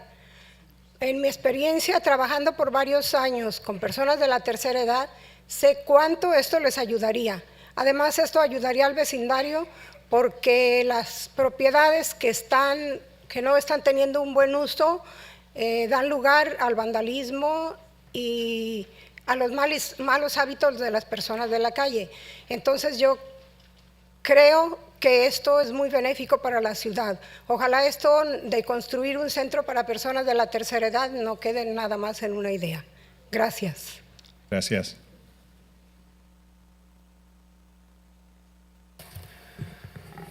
My name is Grafita Jauregui, and I'm here to support the idea of building at that site a senior center. In my experience working with seniors for many years, I believe that this will help them a lot. The neighborhood around there, the properties there, when they're not being well utilized, it leads to vandalism, and people's bad habits, of homeless people's bad habits go in there. So I'm asking you to build a senior center, and it's going to be a good idea for this. Thank you. Thank you. Ernie Conde, Tina Miller, followed by Alvaro Garcia. Did Ernie and Tina leave, I believe? Got it. Thank you. Alvaro Garcia, followed by Juan Rendon.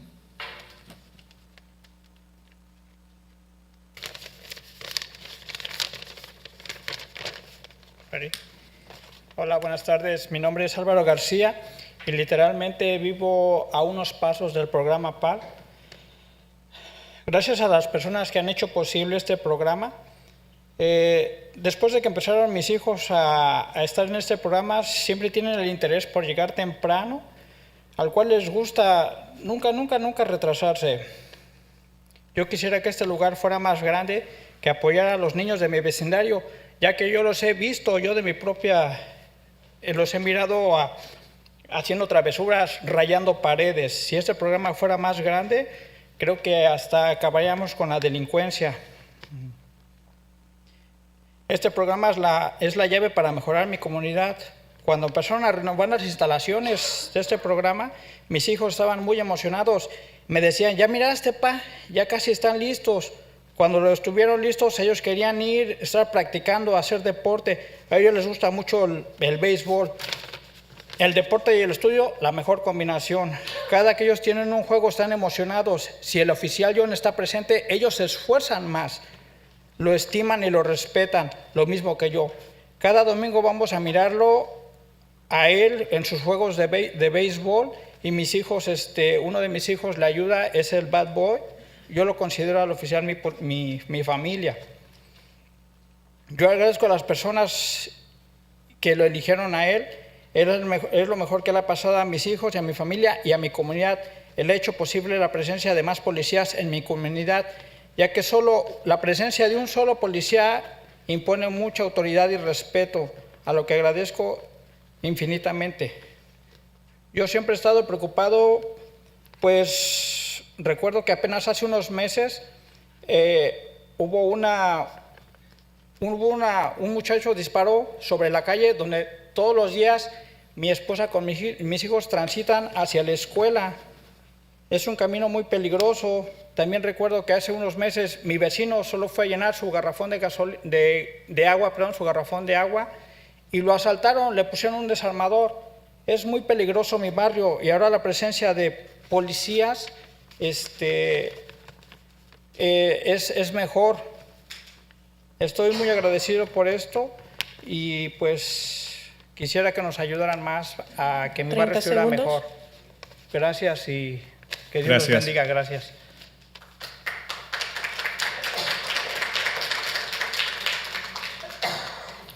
Good evening. My name is Alvaro Garcia, and I live barely steps from the PAL program. And I'd like to thank the people who make this program possible. My kids are very excited. They want to be there early. They don't like being late to the program, and but we want this to be even bigger. I like the kids. The kids are very excited, and I've seen other kids that are out there, doing bad things and tagging. So if we had a bigger program there, this would end crime and delinquency around there. So the key is this is very important for the community. My kids, when they were building it, were very excited. Hey, Dad, this is coming. It's almost ready, Dad. It's almost ready. So they were very excited for the program to come, to be open. And when the officer goes to baseball, my kids love baseball, and I believe that the sports and school is a very good combination. So when the officer goes to baseball, on Sundays we go and help and support. One of my boys is a bat boy for him. So I don't think of him as a police officer. I think of him as my family. So I want to thank the people who chose him for the program. And when we have more police officers' presence, it's better for the community. They bring authority and respect. So I've always been concerned around the area because some months ago, some kid shot up the street where my wife walks my kids to school. So it's very important. The neighborhood would be better. One of my neighbors just a while ago was robbed while going to get some water. So he was robbed with a screwdriver. So it's better to have more police presence. So please help us make this a reality. Juan Rendon, followed by Ana Nidia Cruz, followed by Maribel Rendon. Hi, my name is Juan Rendon, and I'm here to show my support for the Police Athletic and Activities League program of Santa Ana, also known as PAL. My 15-year-old daughter, Linda, started with the PAL program when she was in 7th grade. At that time, we were looking for guitar classes for my daughter, and they had a guitar teacher at PAL where they offered these classes for free. And being the only source of income at my home, this was music to my ears. We met Officer Kenny Aguilar, who was in charge of that program at that time. And we found out they also had a run team. So my daughter, Linda, liked the idea of joining the team since she was in cross country at MacArthur Fundamental. A little later that same year, my son, Guillermo, who was about 8 years old, also joined the run team. But I have to say that before he joined, I tried to put him in the soccer team, and also take self-defense classes, and he did not enjoy that. And it wasn't until he saw his sister and all her teammates at the running club of PAL that he discovered his passion for running. My daughter is 15 and my son is 12 now, and they're both in the school team for cross country, in which they both have achieved great things. And part of that is because of the people at PAL always encourage them to do better, not to give up. And this program is not just a running club, it also offers tutoring for our kids. They have a gym where they can exercise. They take our kids to field trips. And now with Officer John Holcomb in charge, they don't just have a run team. They also have a baseball team, batting cages at the facility. This is a place where our kids can come and do their homework after school and exercise right after that, rather than them being out on the streets. I also want you guys to know that when the pandemic hit and all the schools were shut down and we couldn't take our kids to PAL anymore, Officer John came up with a brilliant idea. He would come online and encourage the kids to draw with him online. Needless to say that both of my kids will look forward to this day, drawing with Officer John. It is when hard times hit that we need more leaders like Officer John Holcomb, because I'm sure by him doing this not only brought joy to my kids, but to all the kids in this program on times of uncertainty. The bond that these officers are creating and developing with our kids is great. I always teach my kids to respect authority, and I'm sure there's some bad apples out there, but for the most part, our police officers deserve our gratitude and respect. Last, I want to say thank you to everyone running the PAL program. You make a world of difference in our kids' lives. We need a lot more PALs, so no kid is left without the opportunity to be a part of something great. Thank you very much. Thank you. Ana Nidia Cruz, followed by Maribel Rendon, followed by Linda Isabel Rendon. Buenas tardes, mi nombre es Ana Cruz, Ana Nidia Cruz, vengo de Santana. Vengo a hablar sobre mi experiencia en el programa. No es para mí, no es un programa, es otra casa para mis hijos. Estamos muy contentos del programa y de los cambios que ha habido con mis niños. Ahora yo miro que este programa no solo nos ayuda a nuestros niños, sino las familias, la comunidad, las escuelas. Entonces, si seguimos con estos programas, si ustedes traen más programas a esta ciudad como este, que no es un programa, para mí es una familia, sería el cambio grande, porque es policías, es comunidad y son ustedes como ciudad. Serían menos homeless, menos delincuencia, muchas cosas que nos ayudarían a todos. Es un beneficio. Han sido impactados mis hijos con los policías, porque ahora no los vemos ni nosotros como papás, ni ellos, el policía, y nos asustamos. No, ahora es, voy a ver si es Officer Kenny, Officer John, o alguno de los entrenadores, porque todos son entrenadores. Puedo nombrar algunos, y los niños los miran y dicen, voy a ver si es, ahora se asoman a ver si es su coach, y a veces nos toca verlos y ellos emocionados los saludan. Y miro que eso es bueno, no es miedo, es respeto, y los niños los miran como su familia, como sus amigos.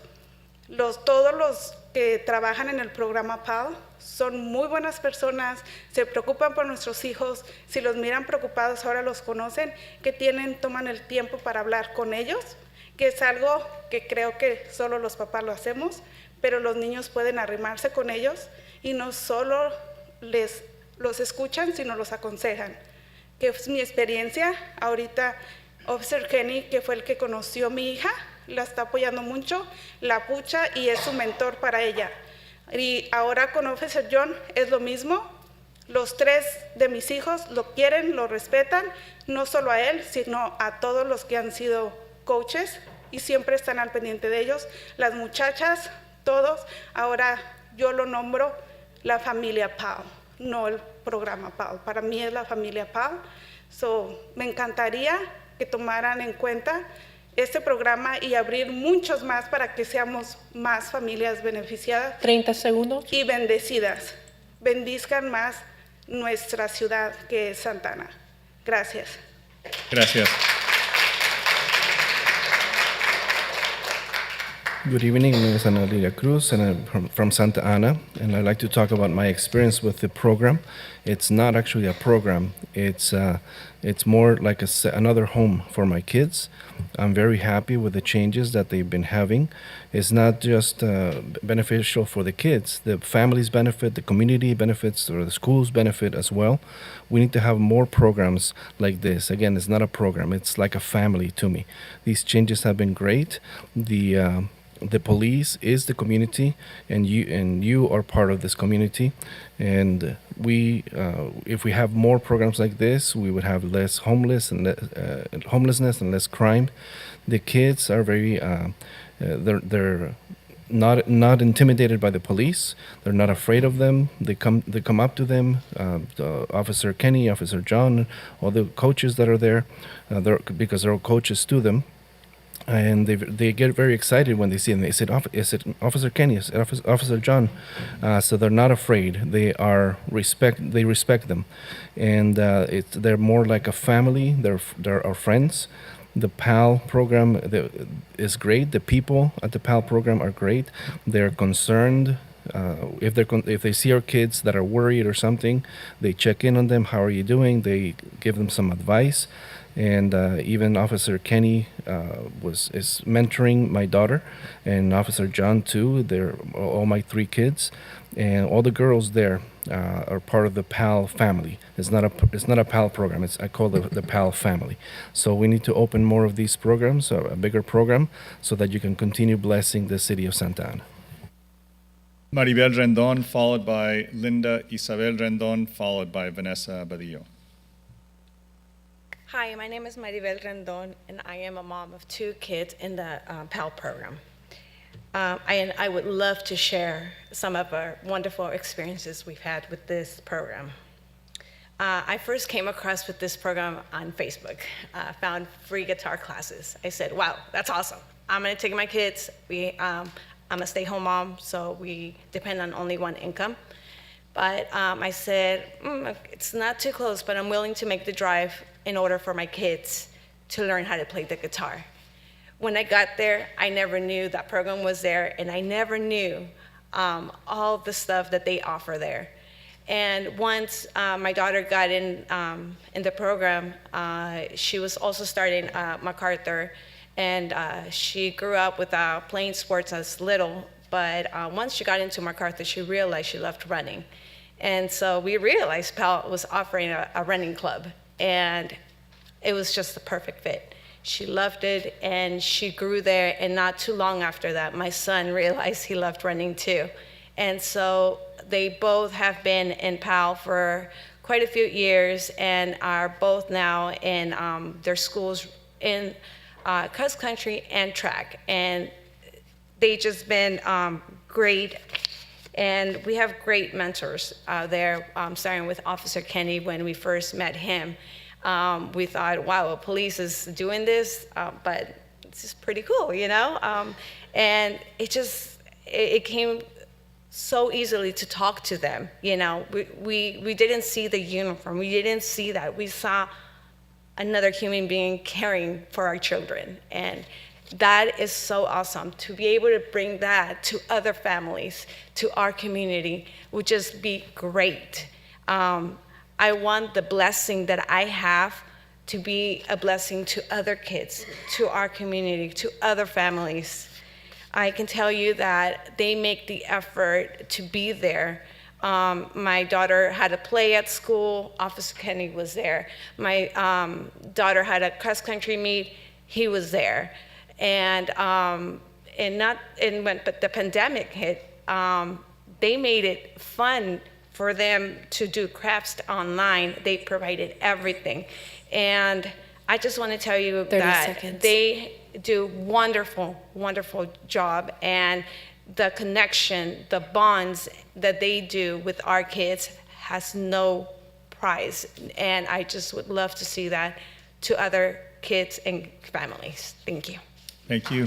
Linda Rendon, followed by Vanessa Badillo, followed by Veronica Renteria. Hi, my name is Linda Isabel Rendon, and I am one of the students who is at the PAL program. This program is honestly wonderful and has provided me with many opportunities. I was able to join the run team there, which not only allowed me to do something that I love, but I was able to gain experiences running 5Ks, 10Ks, and even had the chance to run a few half marathons with the team. When I first joined the program, I didn't quite know what to expect, but I was surrounded by staff who supported me, loved me, and always encouraged me. The program would help me with homework when I needed it, provided tutoring, and always held the students accountable for our schoolwork, which can be quite helpful. But the support was never just at PAL. I remember when I had my middle school cross-country meet, Officer Kenny showed up to support another student and I. When I was part of a play in 8th grade, he also showed up, which meant a lot to me. The stigma of needing to fear police officers or being nervous around them was taken away. I would get excited at the fact that I knew police officers personally and held them in such high regards. This program has always gone the extra step to provide kids with great and fun experiences. I remember the kids especially loved this volleyball team that would come out and teach us how to play. When the pandemic hit and we were stuck at home with nothing to do, the program provided online crafts and they provided all the materials that we needed. One of my personal favorites was the drawing and art contest with Officer John. Officer John would go out of his way to make fun videos teaching us how to draw different cartoons. Not only did the PAL provide prizes, but they would drive and see us in person, which was such great interaction. Additionally, I got the chance to go to Disneyland with the program, which is something that on the normal we wouldn't be able to afford on our own. They would encourage the kids to recycle by handing out raffle tickets for every 10 bottles that we brought in. The program also helped us kick off our school year by providing us with a free pair of Vans.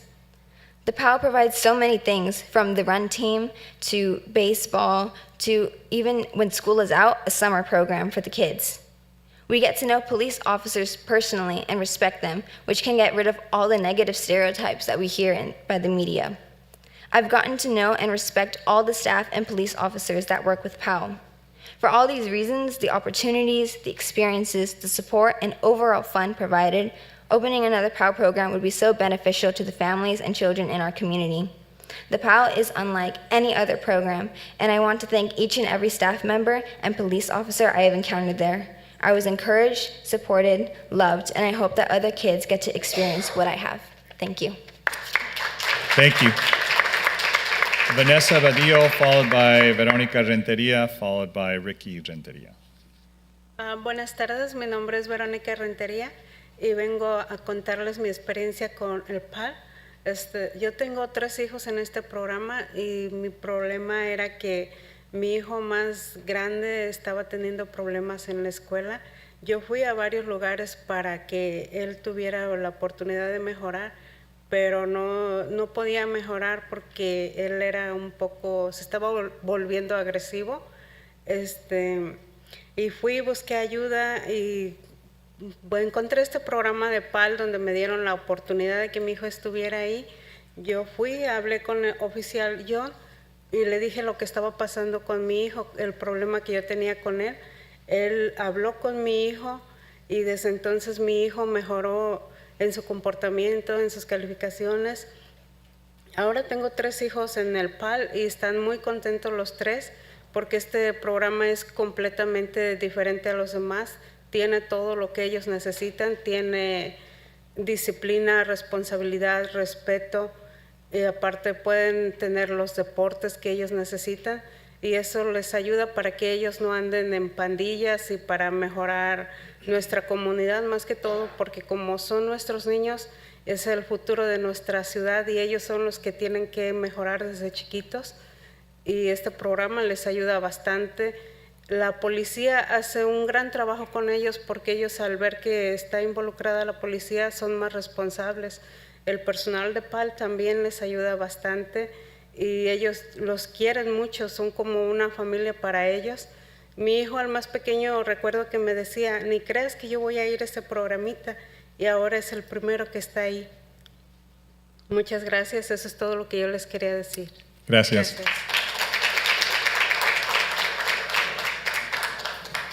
Good evening. My name is Veronica Renteria, and I'd like to talk about my experience with the PAL program.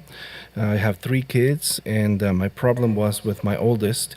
He was having problems in school. I went to several places to try to look for help, and I couldn't get any help. He was becoming very aggressive, and I sought help, and I found this PAL opportunity. And I talked to the Officer John. I told him about the problem with my son, and he spoke with my son, and he talked to him about the issues. He was having some behavioral issues, and his behavior improved, and his grades also improved. I have 3 kids in the program. This is a program unlike any other, and they help the students, they help the kids, and they provide them with discipline, responsibility, and respect. And they have the sports that they like so that they don't get involved with gangs. Our community improves because as we're improving our kids, which are the future of our city, our future is going to be better. So the program helps. The police officers are doing a great job with the kids, and the PAL staff loves them. And even my youngest son he said, you don't even think I'm going to be going to that program. And now he's the first one to go there, who wants to go there. Thank you. Is Vanessa Badillo here? Go ahead, Vanessa. Vanessa, followed by Ricky Renteria, followed by Maria Diaz. Good evening. I have lived in Santa Ana my entire life and have been part of the Santa Ana Police Athletic and Activity League, PAL, for the past 10 years. My first years at PAL were mostly fun and games. I didn't realize that the fun and games were helping me develop social skills. Participating in the games allowed me to socialize with kids my age, enabling me to become more confident in my speaking skills. I was able to communicate my reading struggles to PAL staff who helped me reach my appropriate reading level. This confidence allowed me to create a close bond with founder and first director, Officer Tom Serafin, who became a lifelong role model and friend. Thanks to Officer Tom, I now view police officers in a positive way. As I aged in the program, more experiences emerged.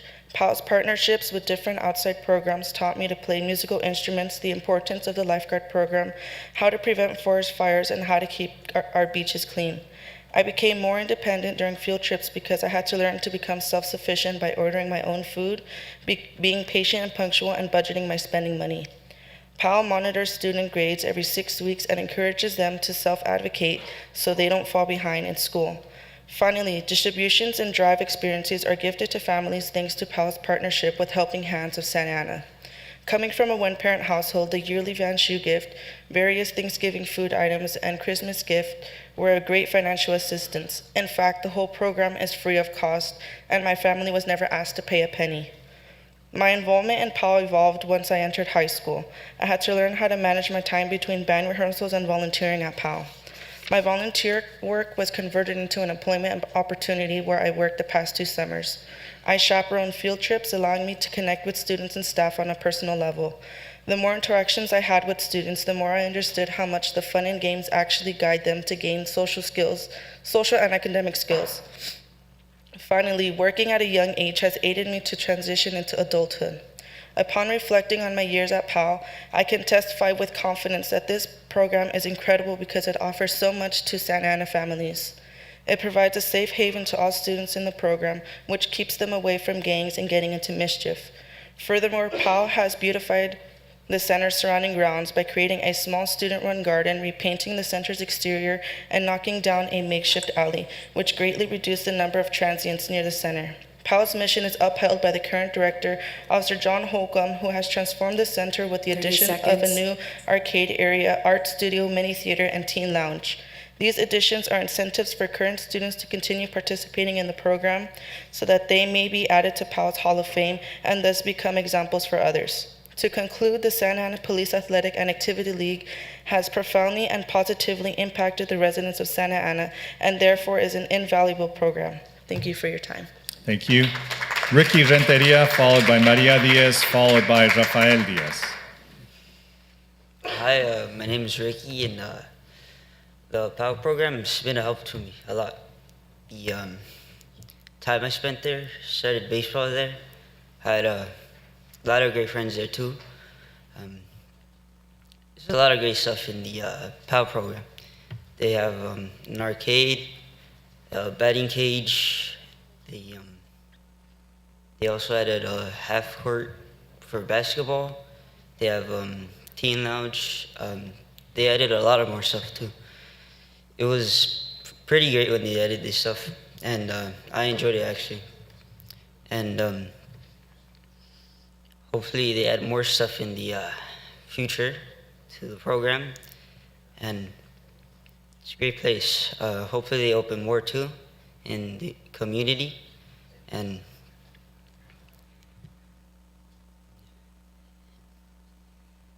take your time, Ricky.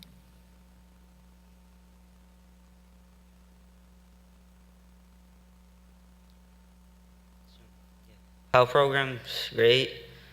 Friends with Officer John, he's a great man.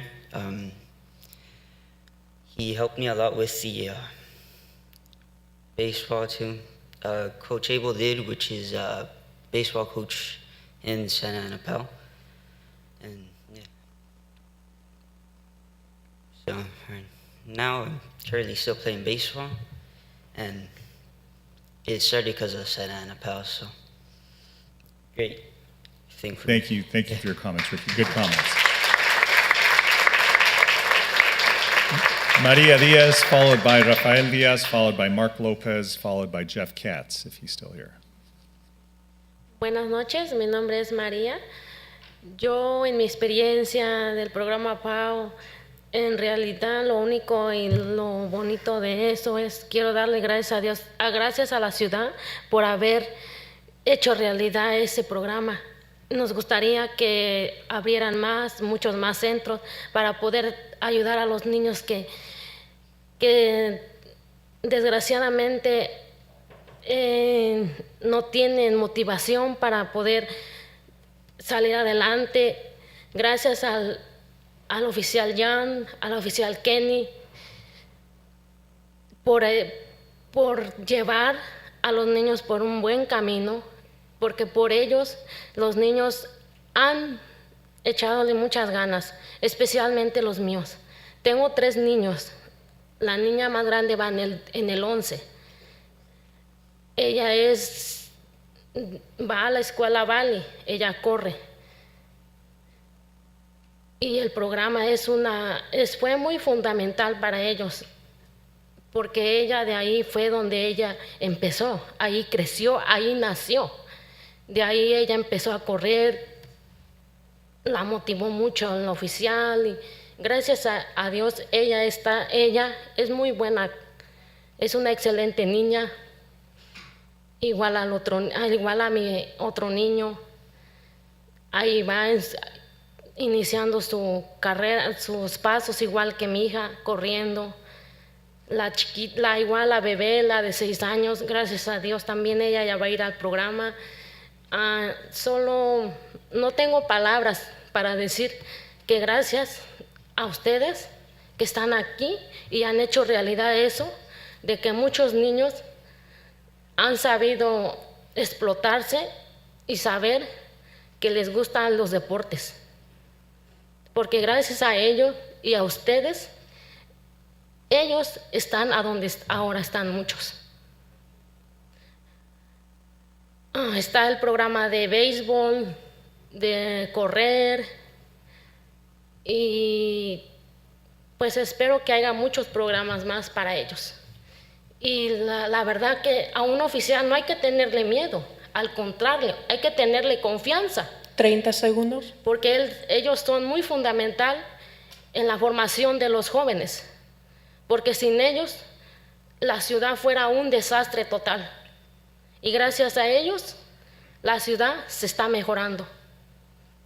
Y espero que tomen mucho en cuenta eso y ojalá y hicieran realidad más sueños de muchos niños que quisieran estar en ese programa, pero desgraciadamente no pueden porque no hay espacio para más pequeños.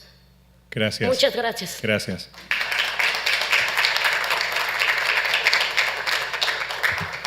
Good evening. My name is Maria, and I'd like to talk about my experience with the PAL program. It's a very nice program. I thank God and I thank the city for making this possible. And we need to open more centers like this. These centers help our kids, and that they feel frustrated, they don't feel motivation, they help them to succeed. I want to thank Officer John and Officer Kenny because they take our kids in the right way, in the good way, in the right path. And not only my kids, but every kids. I have 3 kids myself in the program. The oldest, a girl, is in 11th grade at Valley High School, and she's a runner. And the program was fundamental for her. And she had her beginning in running there. She was born running because of that program, and they keep the kids motivated. And I'm thankful for the officers. Also, my boy is starting in running as well, and also my 6-year-old is going to start going to the program soon. I have no words to thank you and for making this possible. The kids, because of this program, are learning to love sports, and I want to thank them, and I also thank you for making this possible and helping the kids succeed. They have baseball, they have running, and I hope that we have more programs for them. We don't need to be afraid of police officers. Police officers are to be trusted because they're fundamental in building our kids and helping the community and helping the city improve, and our kids can achieve their dreams by going in programs like this. Rafael Diaz, followed by Mark Lopez, followed by Jeff Katz, followed by Celica Diaz. Good afternoon. I'm Rafael Diaz, and I've been going to PAL for many years now. PAL has shown me the passion I have for running thanks to the former PAL director, Officer Kenny Aguilar, and the now director, Officer John. I have grown to respect and look up to officers. Before PAL, I had a problem with math, but the staffs encouraged me to do good in math and helped me, and I am doing great in math right now. PAL has also allowed me to make new friends outside of school, and I'm more comfortable around adults such as staffs and police officers. I have a sister who was a former student at PAL. She is now in her junior year of high school, and she is going to be the first person in our family to go to college. She's very thankful for her PAL staff who have taught her many things, and we both look up to all of them. We have a good relationship with staff. Going to PAL has encouraged me to go to college and help other people like PAL helped me. I would like to thank Ms. Gracie, Ms. Daisy, Ms. Beatrice, Ms. Patty, Coach Abel, Officer John, and Sir Dario for always supporting me in everything, including sports and academics. Thank you. Thank you. Mark Lopez, followed by Jeff Katz. Is Jeff still here? Jeff may have left. Followed by Celica Diaz, followed by Margaret Akana. How you doing tonight? I'm going to give you a quick military analogy of how PAL does not work. It works but doesn't work. You guys are winning some great significant battles, but you're badly losing the war because the shooting today at Spurgeon proves it. The recent murders on Minnie proves that. You're not winning this war against the gangbangers. What might work in other areas is not going to work where I live on Myrtle Street. You have some hardcore gangbangers out there, and your target audience is the youth. You got some 8 to 15-year-olds who can bang with the best of them. They can pull on you. They're a hardcore, already ingrained intentions on lifestyle. I think you need to pacify certain neighborhoods first before you allow that. I think you guys even know, and I'm going to hold the citizens accountable too. I hear a lot of great stories too, but I blame a lot of the parents of the community. I'm tired of these residents, oh, poor me. I think today we need to have the residents accountable because yes, you had some great experience here, but I see more people are talking about the best experience. And I'm tired of you city council people pandering these people. They need to be held accountable. And a lot of the problems we're having is your fault, especially you, Mayor Sanvento. You need to be held accountable for a lot of problems here today is because of you and your buddy Polito. The residents need to be held accountable. And because it won't work in our neighborhood because the 4th Street, and the bigger picture is it can work, but we have the 4th Street art redevelopment. And I think the digital center would be great for that. But big picture, if 4th Street does not work, that PAL Center is not going to work because I call it, it'll become Polito's and Sacramento's folly because downtown has to work for that center to work even PAL. Because if it doesn't work, crime, I see the transition now to a good thing, but the overall picture for that center to work has to be incumbent on 4th Street because that's the great thing we can have. It could be a great force multiplier because I see the transition now, but I'm tired of the politics. I'm tired of this, that, pandering, this and that. Let's get it done so it can benefit us. Maybe the PAL will work initially, but eventually I'd like to see transitional work to be a nonprofit where the residents are held accountable. Maybe have a volunteer police force, like Cypress has a good program where the residents are more involved in it. They drive around in vehicles like that, but it's the citizens that make it work, sir. You guys are not social workers, but I do come in to work. It's the residents have to be more accountable for the kids' actions. They need to stop playing this poor victim role and you stop pandering that. Empower them, not pander them, sir. Thank you. Celica Diaz, followed by Margaret Akana, followed by Angela Yanuzzi. Good evening. My name is Celica Diaz. I live and work the Pacific Park neighborhood. And I want to make something very clear. I am a Pacific Park neighborhood volunteer leader. Okay, volunteer leader. So now I also want to let you know that I'm very happy because city has started the renovation of the Cypress Street Fire Station. So I'm happy because the homeless is out of there. And so I also want to ask you to please support us and get the PAL program at the Cypress Street Fire Station.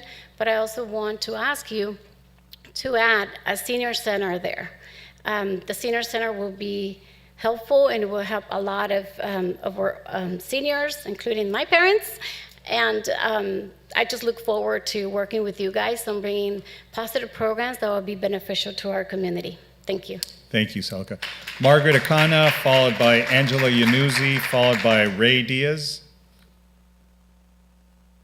Margaret, Angela, Ray. Sandra Pochapena, followed by Victor Payan, followed by Dr. Loretta Garrett. Ray's here. There you go, Ray. Come on up. Right on. I'm ready to get started. So good evening, Honorable Mayor and City Council members. My name is Ray Diaz. I am a student at UC Santa Cruz, the former chairperson of the Santa Ana Youth Commission, and a resident of Ward 5 and a proud Chicano. I come to you before tonight to speak on an item that isn't on the agenda and that is hardly talked about. So on August 2nd, 1892, Francisco Torres was lynched on what is now known as 4th and Sycamore in the city of Santa Ana. Early that morning, a mob of men dragged Torres, carried him to a telephone pole, and hanged him. As we proclaimed the month of August as Chicano Heritage Month, I would like to urge this council to immediately approve a community historical marker on 4th and Sycamore so that the community can learn and heal from the historical trauma that is embedded in not only this city's history, but the county and the country.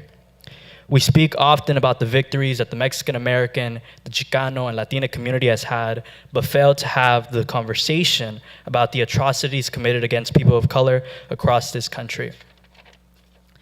My identity plays a large role in who I am today, and it would truly be an injustice and a disservice if we did not call what was done to Francisco Torres what it was, racism. I live in a county that failed to provide basic services in the height of a global pandemic that led to the death of hundreds of our neighbors. I live in a county that essentially told my parents that they did not belong after the passage of California Proposition 187 that would have refused them basic state services. So finally, this community historical marker does not solve most of the challenging issues that our community faces, but it serves as a step in the right direction and begin to have the conversation on which groups of people are under attack in our city. Gracias. Thank you, Ray. Sandra Pochapena, followed by Victor Payan, followed by Dr. Loretta Garrett. Or can it? Not sure. Hello, everyone. I'm Sandra Pochapena, a Santa Ana native and the other Pacific Park Eastside neighborhood volunteer leader, along with Celica Diaz. I want to start off by thanking all of you, city council members, and our hardworking staff for saving the Cypress fire station and for our community use. That was a long road, and without your help, we couldn't have done that. Today, you will vote on a viable use for our beloved firehouse, and I urge you to make a choice that benefits all ages, all cultures reflected in our East Side population. As you heard the testimonial from many people here, the PALS program is something that has worked in the neighborhood where it's located now, which is not East Side, and we're going to have a PALS program in East Side Pacific Park. It was just announced last week. We're going to have a full PALS setup over at the Roosevelt Walker Community Center, a space that does have basketball courts and a place to run and the space to accommodate all of the things that they offer.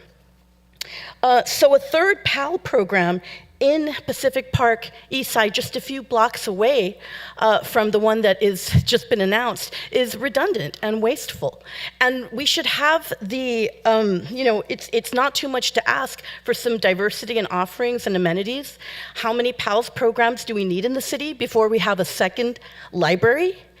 And now that our main library is going to be closing for a significant amount of time for its major repairs, we really do need a second facility in this city, and something that really can benefit everyone. Many people here have spoken about the need to benefit our seniors. You know, senior citizens can't even make medical appointments, and for a while they couldn't even get vaccines because they didn't have access to online or Wi-Fi or to computers. A facility like a digital like a digital library and history room, which was first proposed by Gerardo Moet, our former Parks and Rec and Library Director, much beloved. And that was in 2006. It really inspired us all. It inspired us all to envision that beautiful building as something that could benefit everybody, our seniors, our adults, and our children. I'm sure that if we had had the staff support to rally all of the people that have benefited from our library programs, you would have some very dramatic testimonials here, because libraries and the learning and all, they provide much more than books. They really are very transformational as well. And we deserve to have a fully operational digital library in that facility. It does not have space for a track or other athletic activities, but it does have space for learning and inspiration, all ages. Thank you. Thank you, Victor Payan, followed by Dr. Loretta Canet Bales, followed by Susana Sandoval.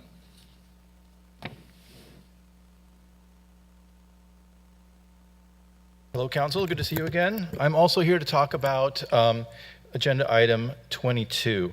And the agenda item reads, the recommended action is to rehabilitate the vacant Cypress Fire Station into a new Police Athletic and Activities League Center. And we've heard a lot of people from the PALS program talk about how important and impactful it was for them. But I want to say two things. I'm a resident of Pacific Park. Number one, this conversation was started by the Roosevelt Walker principal saying, as Pocha Peña just mentioned, that there is already a PAL coming into Roosevelt Walker. So there's no need for a second one at this location. So all these people who came to talk about their wonderful experience, I don't know if they knew that. So they can have a wonderful PAL program at Roosevelt Walker. But let's talk a little bit about the Cypress Center, Cypress Fire Station. It was going to be sold to a developer. And through a community effort, which included many residents and community leaders, it was saved. The one person that came to public comment to okay it for the developer was Celica Diaz, who spoke here in favor of this building being a PAL facility. Everybody else wanted what was said in many conversations. They wanted something that serves seniors, a digital library, a community technology center that bridges the digital divide with computer and internet resources, educational programs for youth and adults and seniors, career development programs for youth and adults, arts and culture events, community meeting and event space, none of which was included in the staff's recommendation. I think because the PAL already has another facility, the only move to make today is to table this so that we can explore other options in unity with the Santa Ana Unified School District. A school district board member has already expressed that they want to bring this before the joint committee with the city to talk about the school being a partner. We've talked about SAC, Santa Ana College. We've talked about the library. The library was there for the residents with technology resources during the pandemic. You can rent computers and access spots. All of these things which we don't have in Pacific Park. We need these other resources. We don't need a third PALS in our neighborhood. And I've heard fear-mongering going on too. During the discussions in the Pacific Park Neighborhood Association, there was a lot of fear-mongering happening, equating not having PALS with increasing crime. That we need a substation there because it will magically make crime disappear. The crime is happening a block away, and we can put a substation in front of the crime itself, where the Dollar Tree is located. There's better solutions, but we do not have digital resources in this community, which are sorely needed. So I ask you, please, the only solution today is to table this and communicate with these other partners who can find a much more suitable use for this space and end the fear-mongering. We've heard that any other option is anarchy, and that's just shameful. Thank you for speaking. Your time is up. Thank you, Dr. Canet Bales, Susana Sandoval, followed by Ramin Patel. Thank you, City Council members and Mr. Mayor. My name is Dr. Loretta Canet Bailes, and I'm a resident, a proud resident of Santa Ana, and I reside in Wilshire Square. I'm an educator, and I've also served as a volunteer for the United States Justice Department, along with being past president for the Los Angeles County Probation Department. This evening, you heard some very powerful statements from the strong hitters in this community. And who are those strong hitters? The parents and kids of the program. I'm here to support PAL. I've been there, I visited, I've seen the kids, I've talked with them, I've talked with the officers. And my experience has been that we are very sorely lacking a cohesive effort of law enforcement, police officers being a part of the community. And how beautiful it was this evening that the parents that you heard from spoke about the officers considering them as family, son familia, and how they've reached out to their children. And isn't that what we all want, is to have a community that is united with its police officers, not separate and apart. And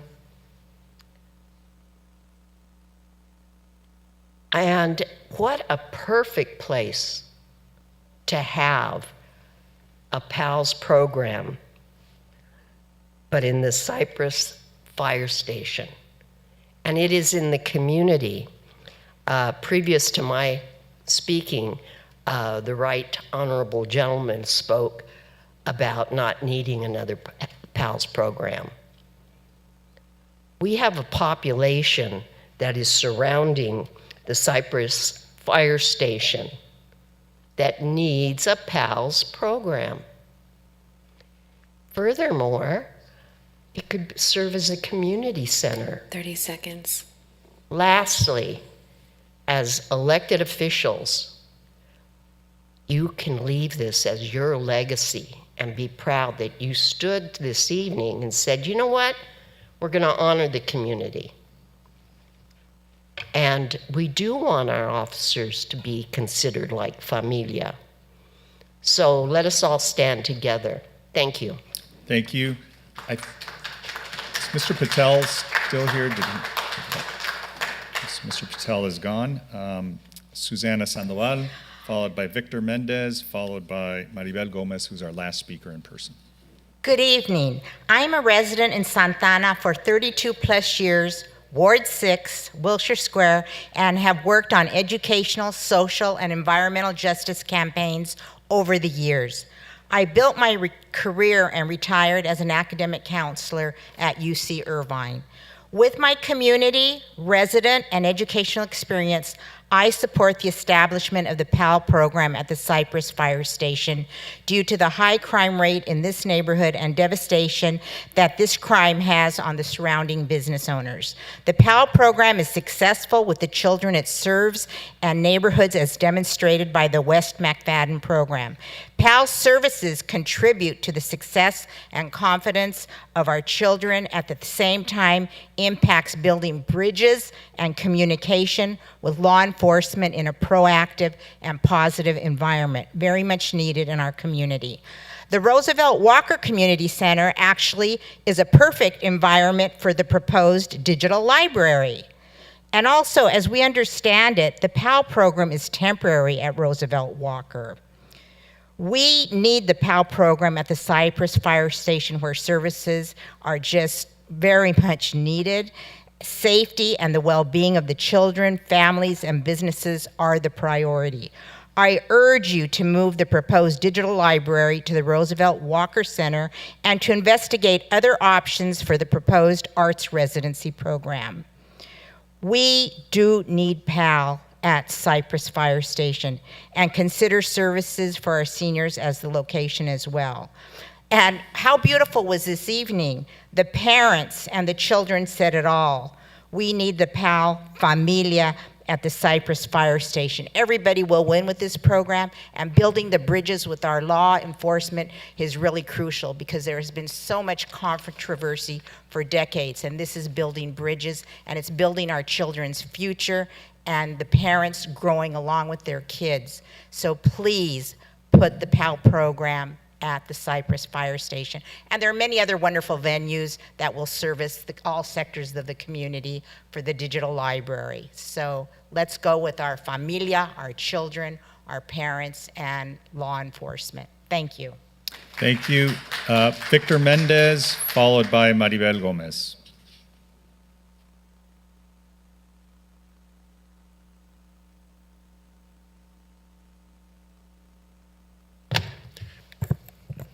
Good evening. I just want to update each of you on the situation over at 2222 East First Street, Senior Citizen Affordable Apartment Building. The residents were notified on 6/30 about a 10% increase to their rents that became effective on 8/1. This increase, at least for a one-bedroom apartment, amounts to about $1,500 annually, which is quite a substantial sum for most of them, including myself. 10%, as I've come to find out, is well above the market for an affordable unit here in Santa Ana, particularly a senior one, and even well above that for a luxury apartment in Santa Ana. So it's quite high. Having said that, the residents conducted a rally in front of the apartment. They paid their rent on August 1st, and on August 3rd, they conducted a rally which created some pretty good news attention and was broadcast, and that was helpful on many fronts. I also inquired with the state treasurer about this rent increase, and I came to find out that the rent notice that we gave us was defective, such to the fact that they had to retrieve that rent increase and then send a new one out. So what I was able to do is defer this rent increase another 2 months, saving the residents approximately $100,000 as a result of this rent deferral.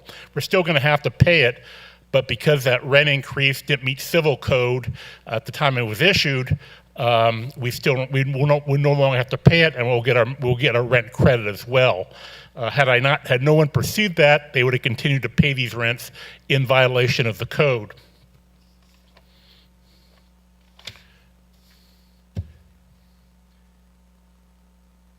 So, where does that kind of leave us right now?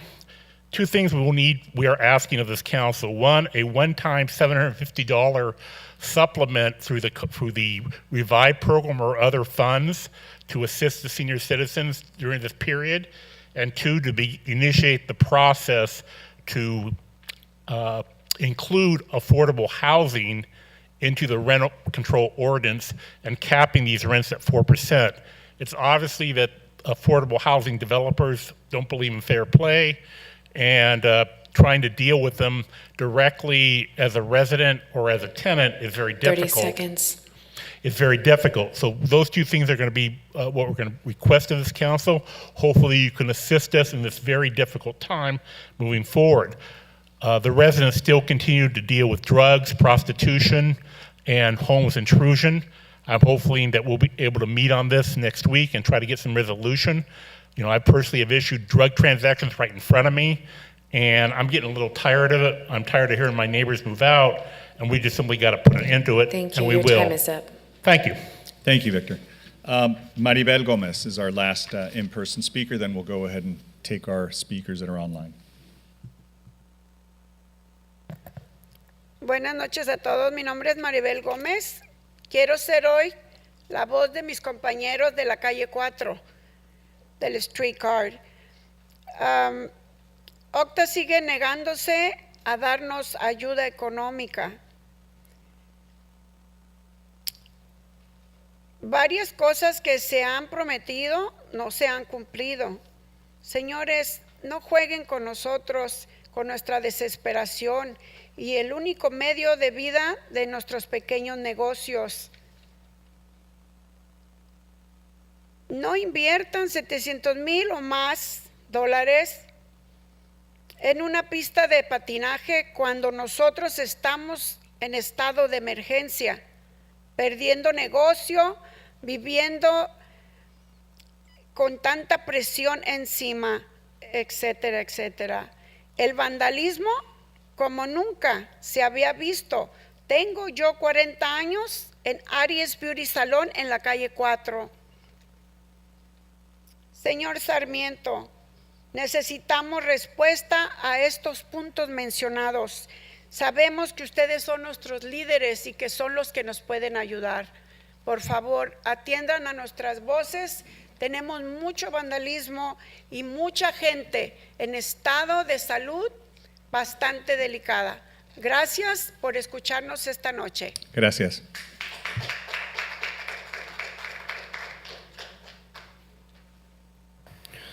Good evening. My name is Maribel Gomez, and I'm here to be tonight to be a voice for the merchants of the 4th Street during the streetcar situation. OCTA keeps and continues denying us financial help, and the many promises that they have given have not been fulfilled. And please, ladies and gentlemen, please don't play with us. Don't play with our desperation. We are trying to make a living. Don't play with the living that our small businesses has made or is making. Don't spend over $700,000 on an ice rink when we are in a state of emergency. We are losing our businesses, and this is a problem. There's a lot of vandalism, and such that is nothing that I've seen in all my time there. I've been at Arias Beauty Salon for 4 years on 4th Street. Mr. Sarmiento, please listen to us and answer our pleas.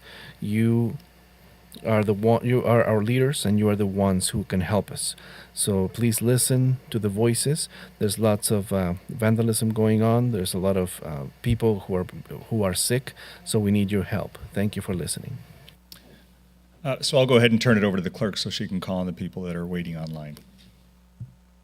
Zoom ID Nathaniel Greenside. Please select the microphone icon to unmute from your device and proceed with your comment. You have 3 minutes. Nathaniel Greensides, Ward 5 resident. Item 13, a skate park in downtown Santa Ana is long overdue. And to be frank, I think the alleyway as a site for a skate park is too small of a proposed space, but something is better than nothing. And I hope we can see more mini skate parks like this come into existence moving forward, if not larger skate parks. Item 19, out of the 35 townhomes that are proposed for construction on these 2 lots near the 555 interchanges, only 4 will be sold at affordable rates. And I can't say that I'm happy only 11% of this new project will be sold at affordable rates, but again, something is better than nothing, especially with the housing supply shortage. I also applaud this developer opting to build affordable building affordable units instead of paying in lieu fees. Thus far, it seems that the choice to pay the fees in lieu of building actually affordable units indicates that a developer doesn't actually have an interest in the purported industry of being a housing provider or supplier, but rather intends to further extract wealth from our land and residents. Item 20, in the interest of making civic engagement accessible to our most vulnerable, elderly, and differently abled residents, and therefore all residents, I believe our city should proceed already with codifying the use of teleconferencing systems for any and all public meetings to all extents possible, instead of relying upon a state law that came into existence because of the COVID-19 pandemic and will expire at the end of 2023. I read through the Assembly bill, and it seems that we don't have to do this exercise every 30 days if we decide to make teleconferencing a permanent fixture. Item 22. While PAL, Police Athletic Activities League, offers beneficial programs to residents, some of the rhetoric, in addition to the adherence to a fervent belief in police-administered youth programming, feels very eerie given the historical knowledge I learned in high school about the mechanisms and factors which culminated in the outbreak of World War II. Turning the old fire station into a library or a community center, which could or would offer just as good of services to everyone in our city, would be a better idea, in my opinion. Comparing the number of adults who earn money playing sports they played as a kid versus adults with high incomes as a result of knowledge gained in books will show very quickly what is a better long-term investment for our city. Item 24, I'm in full support. I love this item proposed by Councilmember Fan, and I'm highly appreciative of the sample and background that is offered with it. In the past, I've witnessed council member requested items be utilized as a means by which council members attempt to direct legislative action, sometimes seemingly in spite of already planned actions by city staff, which is not a good use of anyone's time to have to consider and discuss something already slated for consideration or discussion, or to discuss a specific matter ad nauseum simply because any individual council member didn't like a past decision. Additionally, when meeting agendas are published, having a memo to accompany any council member requested item will give the general public a better idea of why any individual council member might be requesting an item. That's it. Please keep me in the queue for the public hearing. Thank you. Zoom ID John Ramirez. Please select the microphone icon to unmute from your device and proceed with your comment. You have 3 minutes.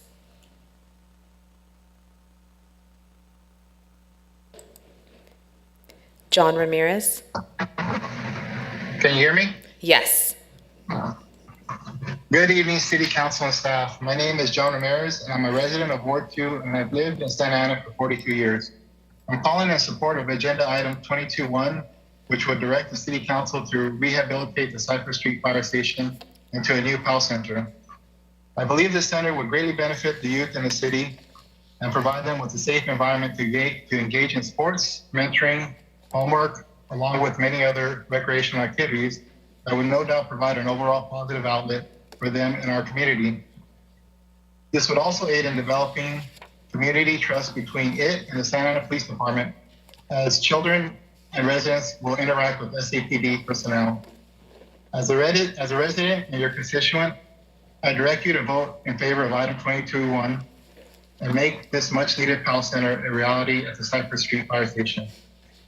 I wanted to add that I've met Officer Holcomb personally on a few occasions, and he is very down to earth and personable. On a tour I took at the current PAL Center on McFadden Street, I seen the kids there resonate and connect with him. Officer Holcomb is a good man and the perfect person to be running the PAL program, as demonstrated tonight by the public comments from our residents speaking in favor of him. Lastly, to all City Council members, you've heard from your constituents, both children and parents, speak in favor of the PAL program tonight. As their elected representatives, you all need to do as they direct you to do, and vote in favor of the PAL program being installed at the Cypress Street Fire Station. This concludes my comment. Thank you, City Council and staff. Have a good evening. Mayor, there are no more callers in the queue. Great, thank you for that. Let me go ahead and bring it back here for the consent calendar item portion of the meeting, and I'll ask any members of the council that if they wish to recuse or abstain from any matters on the consent calendar or pull any items off the consent calendar. I'll make a motion to approve, Mr. Mayor. Give me 1 second, hold on. We've got a motion and a second. Councilmember Fan, go ahead. I'd like to pull, I'm just kidding. I'd like to recuse myself from item number 15, as Tetra Tech Inc. and Somas are clients of my employer, Rattan and Tucker. And I would like to recuse myself from number 19, as Brandywine Acquisition Group LLC, the applicant, is also a client of someone at my employer's office. Thank you. Great, thank you for that. Any other abstentions or recusals or items that would be pulled off? Hearing none, seeing none, I think we have a motion and a second. Mr. Mayor. Go ahead, Councilman. I wanted to also record a recusal on, I lost the item number. Oh, number 15, as one of the recommended engineers have contributed in the past to my campaign. Got it, thank you for that. Any additional recusals or abstentions? I know it was Councilmember Hernandez who made the motion. I didn't hear the second. Was that Mayor Pro Tem? Got it. So we have a motion and a second. Council members, please vote. I just want to say in closing for the record, thank you for item number 21. So we may have a member of the Muhammad Ali family here in Santa Ana come and support this movement to put the champ on the stamp. So he may get a postage stamp. So we're hoping we can arrange that, because that would be incredible to have one of them here. So in any event, has everybody voted? Councilmember Hernandez? Are we doing a voice vote? Yes. Yeah, I'm so sorry. Yes, we're going to do roll I call thought, vote. I was waiting for my device to turn on. So Is it not working? Councilmember Hernandez is teleconferencing, so we'll take a roll call vote. got it. We'll do a voice vote. Go ahead, Councilmember Hernandez. Yes. Councilmember Lopez? Yes. Councilmember Mendoza? Yes. Councilmember Penalosa? Yes. Councilmember Fan? Yes. Mayor Pro Tem Becerra? Yes. Mayor Sarmiento? Yes, thank you, everybody. Let's go move along to the business calendar item number 22, which is to provide some direction on the Cypress Fire Station, which we heard a lot of tonight. So does staff have a brief presentation? We don't have a presentation for this item, but it's simply staff is looking for direction Got on it. what you would like to do with that building. Perfect. Let me go ahead and bring it back to the council for some comments, questions, direction. Who would like to start? I will start. Go ahead, council member. Thank you. I've had the opportunity to tour the PAL program twice over at the McFadden Library area, and it is a phenomenal program. Not only does it benefit the students, the families, but it also benefits the surrounding communities, and it is beneficial because it does deter from delinquency and the homelessness issues of that area.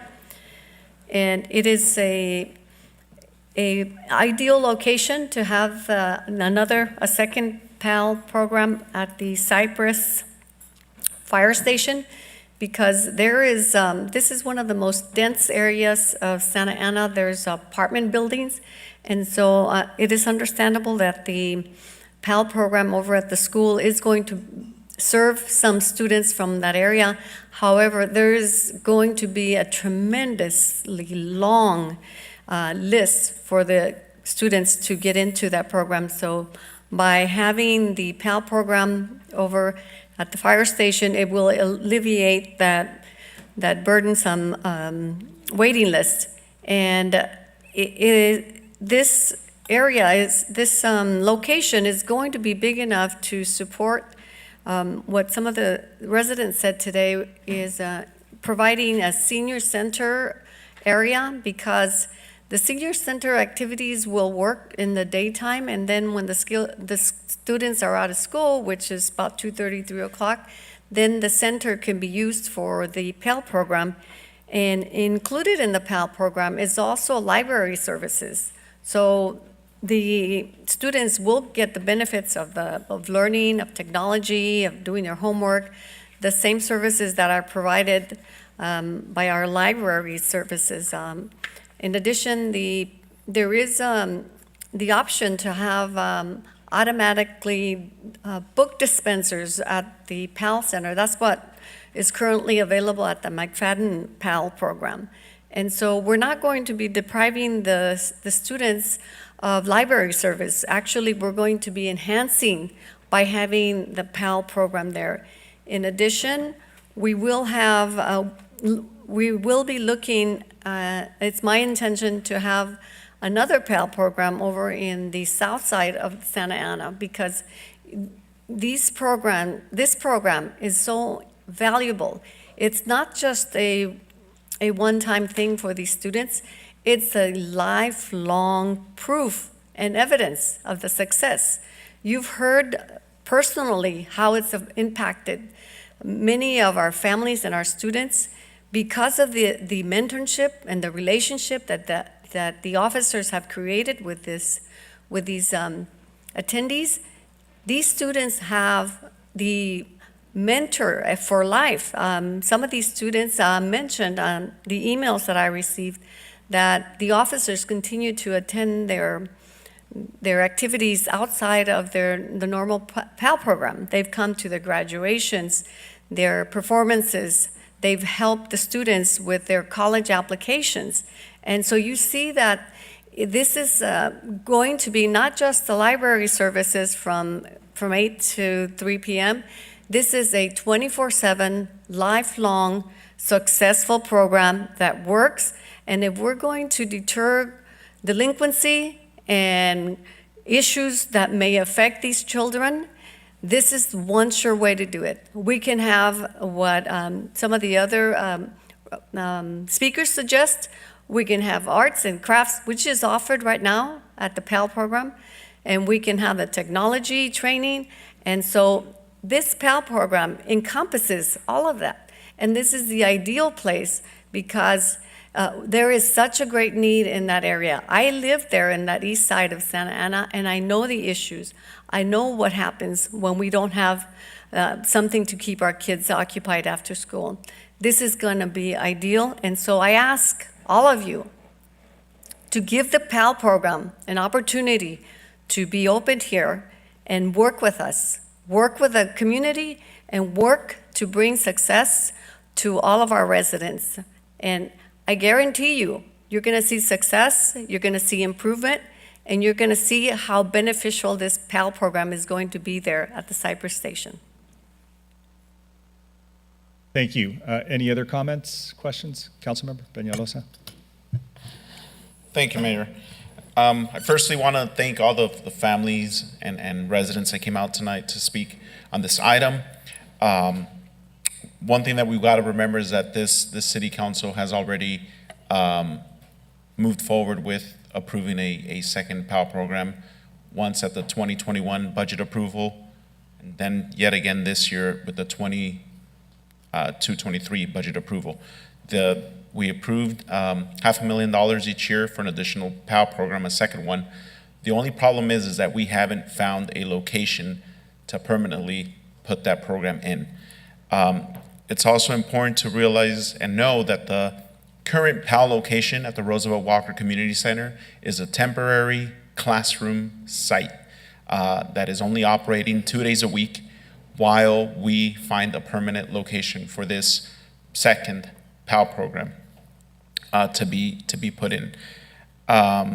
Very supportive of moving forward in this direction and seeing the Cypress Fire Station become our second and permanent PAL program, just given because of what it will bring to that community. I've seen and spoken to hundreds of families that are serviced by the PAL program over at the Old McFadden Library, and it is very inspiring to hear these stories of these families and kids from all over that side of town, to know how positive of an impact the being part of the PAL program has had on them.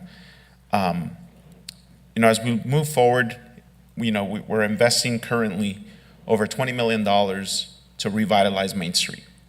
Along Main Street, you have multiple dilapidated buildings and old businesses that could use a big investment and facelift. The Dollar Tree is one of them that still sits along Main Street. And that parking lot, I know I've been working tirelessly with PD and code enforcement. The security guard there has my cell phone number, and she sends me pictures weekly of the number of illicit activities that take part in that parking lot. There is, I can't sit back and say we're going to invest $20 million into revitalizing Main Street, but this business, this parking lot, this neighborhood along Cypress Street cannot seem to get cleaned up for as much as we try to enforce and go out there and clean up that area. I think that having a police presence in this neighborhood and having a PAL program service to children that live in this neighborhood is going to be have a very positive impact to our community and that side of town. And just so that the record is clear, we currently have 2 full-time operating libraries at the New Hope Library and the main library, and we are looking at a 3rd permanent site. I know that a couple weeks ago I directed staff with the support of my colleagues to look at the old Santa Ana Armory, to purchase that building from the state, to possibly have that 3rd library location in that part of town. We're also looking at numerous other spaces that could become a permanent library or a temporary library, or even just library pop-ups throughout the city to accommodate for the temporary closure of the main library that's going to be close to a year. So there's movement happening across the board on having the 3rd library, and now having a second PAL, a permanent second PAL location. I know that in speaking with Officer Holcomb, there's been also, they've been testing how they could implement senior citizen programming. So now they're not just servicing children through high school and through graduating high school, but also senior citizens on the off days when they're not servicing those kids. And our senior citizens, they cannot make it to the Southwest Community Center or the downtown senior center, and it's going to be very beneficial to numerous age groups throughout the city of our residents. That's in a much needed area of our town. So very happy to see this, full support. Thank you, Mayor. Thank you. Any other questions, comments? Go ahead, Councilmember Hernandez. Thank you, Mr. Mayor. I want to thank all of the residents who came out and advocated for what they feel is the best use of the Cypress Fire Station. I respect every single family and every single resident of our community who takes time from their day to advocate for the betterment of our community, whether we have ideological differences or whether we are aligned. I want to thank the families that came and shared their experiences and their positive experiences with law enforcement, their positive experiences with the PAL program.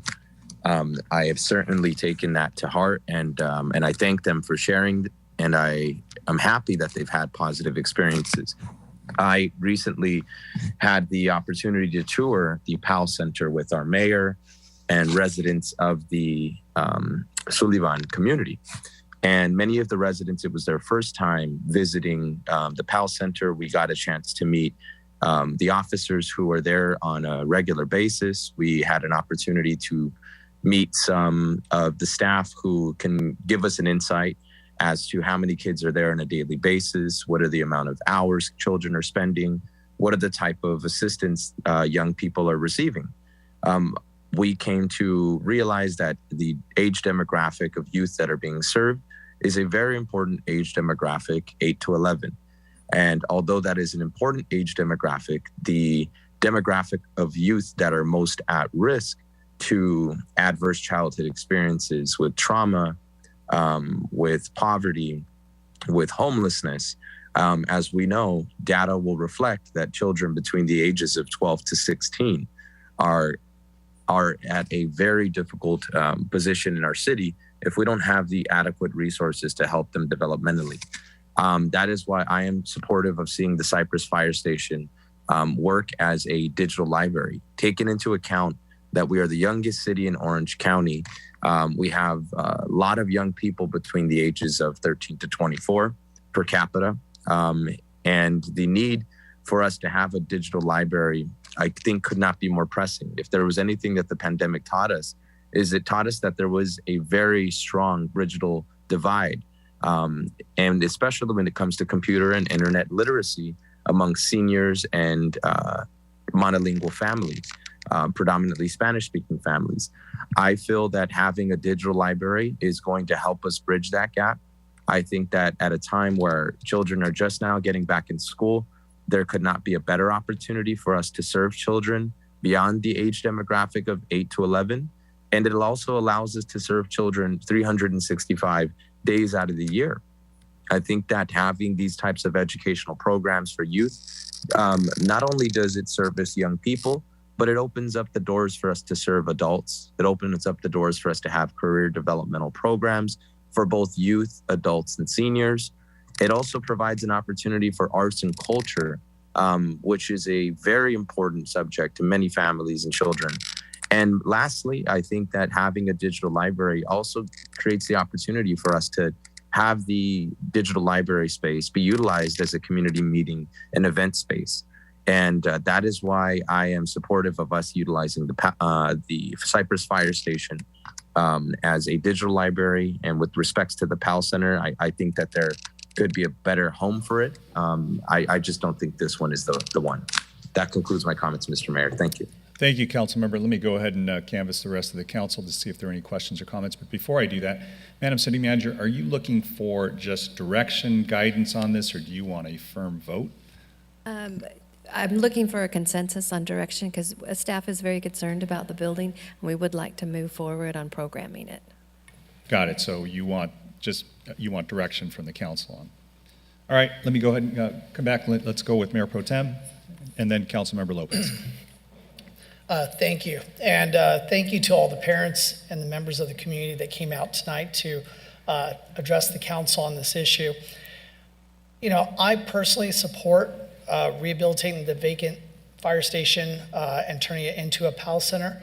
But I think that what we heard tonight from folks, I think we could be a little more creative with the space. So, you know, as Councilmember Peñalosa talked about with Officer Holcomb about being able to diversify what PAL offers, not just for the youth per se, but also for our seniors. I think that would be something to see happen, and maybe this is the site to do it because it's right there in the community. Another aspect, and this is something we're facing on the south side of town, is simply just having a space for the community to be able to recreate in. In other words, we have some amazing parks on the south side, but we don't have any indoor facilities. And so a lot of our neighborhood associations are scrambling to meet at locations. And I think for the folks over on that side of town where, over by the Cypress Fire Station, I think whether it's Pacific Park, whether it's Wilshire Square, once the fire station is rehabilitated, it would be an ideal place.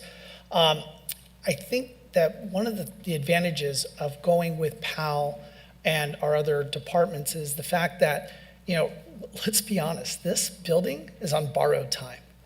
I mean, the fact that we're even still talking about the building, the fact that it hasn't been burned down, the fact that it hasn't been completely damaged beyond recognition, we are truly blessed. And so if we want to keep sitting here and pondering and, maybe we'll throw it out to an RFP and maybe we'll come back in a year or two, you know what? Every day I'm just surprised that thing's still standing. I really am. And so I think that rather than continue to waste our time messing around with this, let's just get to it. We've got a program that works. We heard the testimony of all these kids today. We talk about building up children. I mean, to see some of the kids that came in today and they just, they mustered all that courage and they were attributing it to what they learned in the PAL program. And, for some of the kids that their parents couldn't get them to participate in other sports, but they did in the PAL program. And it, of course, bridges that gap that we always keep hearing about, law enforcement versus the community. And here we are seeing that gap being bridged. I mean, this is what you hear so many people talk about how there's a divide between our law enforcement and our community. And here's a program that's actually bridging that, and why there isn't, I would say more widespread support, I'm not sure, but I do appreciate seeing all the folks that took time out of their busy schedules to come out tonight and support the PAL program at the Cypress Fire Station. So one other comment I want to make is, I was walking my dog over at Thornton Park and I happened to run into Officer Holcomb. First he's blaring some music and I'm thinking, what's going on over there? And a couple of the speakers tonight talked about the bumblebees and the ladybugs, and I got to see them play and just the joy and what Officer Holcomb and other officers did to take time out of their schedule to support these young ladies and watching them play and watching the parents and teachers come out and support both of these teams. And it was just a nice experience. This is the kind of thing that you would want to see. This is ideally, what we hear. You talk about hate mongering, you hear about what the divide is between our community and law enforcement. And then when you see activities like this where everybody's coming together, that's what we should be aspiring to. And it's not this vision, it's an actual reality that's happening, and it's happening with the PAL program. So I'm very enthusiastic about seeing the PAL program expanded throughout the city. The only frustration I have with this item is that the Cypress Fire Station is not in my ward, because if it was, I'd be even more ecstatic. But in all fairness and all seriousness, I think this will be an excellent location for PAL, and I'm looking forward to seeing this move forward. Thank you. Thank you. Councilmember Lopez. Yeah, thank you, Mayor Sarmiento. So I do want to thank all of the families that came to the chamber today and spoke. It was very nice to see you. And I'm sure everybody here has gotten many emails in support of a library, a digital library, a history room, a STEM center, a senior center, a multipurpose center that's gonna, allow for different uses for the community, the immediate community and the surrounding communities. And, I agree. We've also heard that neighborhood associations don't have a place to congregate. The grassroots community orgs don't have places to get together. And so I think if I'm clear about one thing, it's that this place needs to be a multi-purpose facility with different functions to meet the needs that we're hearing from different residents, from residents that live in the Pacific neighborhood and residents that live outside of that immediate neighborhood. So I think, so that would be the suggestion that I have to staff, is to think of something that is gonna meet all of the needs that we're hearing about, that we're being emailed about, the lessons that we've learned, from the pandemic in terms of people not necessarily having a place to go and fill out applications or forms, et cetera. This is the first time that I'm learning about the pilot program at the Roosevelt Walker Center on the east side, and I think that's good for them. I think it's maybe a conversation that the school board members should take up if folks want to see a permanent PAL site. You know, the school board has their own school police. That's something that they can probably fund on their own, since we hear a lot about them having a bigger budget than us. But, you know, it's great that there's a PAL center going in on the east side. We just heard about, I think, plans for a PAL center in the south side of town. So it seems like there's a lot of moving parts to different PALs being already planned for in the city. And so I think the main priority for me right now is not necessarily tying the Cypress fire station to one specific program. And I am invested in seeing something that is gonna address all of the needs that the residents have brought up in public comment and email, and again, the lessons that we've learned these past couple of years. Thank you. Thank you for those comments. I think everybody has had a chance to speak. Councilmember Fan, go ahead. Thank you, Mayor. First, thank you to everybody who's emailed, called, showed up. I think it's really great to hear about it, and I do think that this is something that the community advocated for. Frankly, I'm good with whatever you're good with. I'm excited that we can have this conversation, that we actually have money to have this conversation. But there are a couple items, I know maybe Director Sternberg, if you can get to the podium. I just do have a couple questions.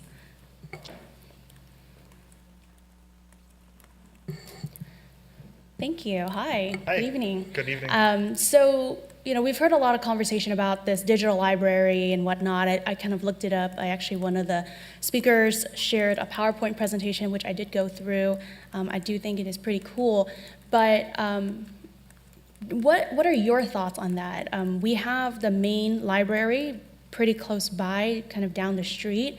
In speaking to you, we do have, you know, the checkout kiosks, the computer, the laptop kiosk, a teen center, which didn't exist when I was younger. All of these additional new programs.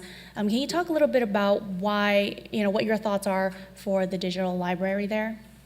So, you know, in terms of the digital library, I think the best, or what my recommendation would be, is because the main library is about a mile away, you know, the library puts on a lot of digital programs anyways.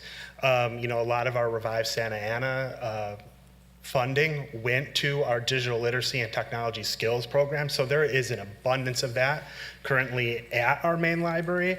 The location of the Cypress fire station is about a mile away. My recommendation would be to look towards the southern part of the city, which really does not have any library physical locations in it at all, and that is a much more remote region of the city in terms of access and equity to what I can provide.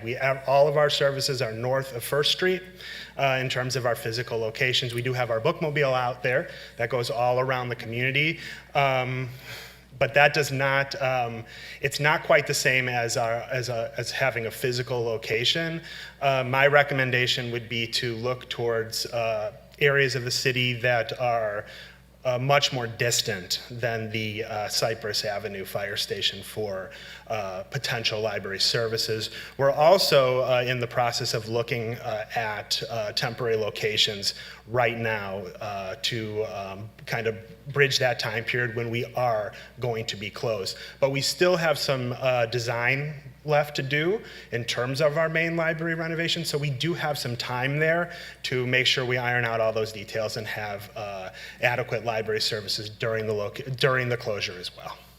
Thank you so much for that detailed response. And I wanted to ask you for your expertise because our former Director of Parks and Rec, Lisa Rudloff, created this position and with approval by our city manager and our city council because we wanted expertise specifically in libraries, because we wanted someone to overlook the various programs, ideas, and express and really meet the need that our residents require. And I think that we're working toward that. The Knowledge Mobile is super cool. So I definitely recommend you all take a look at that when you get a chance. But one of the comments is, well, access to computers and access to laptops and be able to use these apps. And well, I remember when we discussed, I believe it was the budget, we have excess laptops that are being Absolutely. checked out. Yeah. We're increasing the amount of hotspots and laptops for folks, so we have these resources available, and we can work, for example, to reach out further with our seniors, although I think we have happy hour, right? Yes. With our seniors to allow them, to teach them how to use these programs. So I guess my point with that is, in speaking to you, we have these services, and it is a service that is nearby and that we are continue to work to expand it. Thank you so much. My next question is actually for the chief. You took like the hard way. Hi, Chief. How are you? I'm well.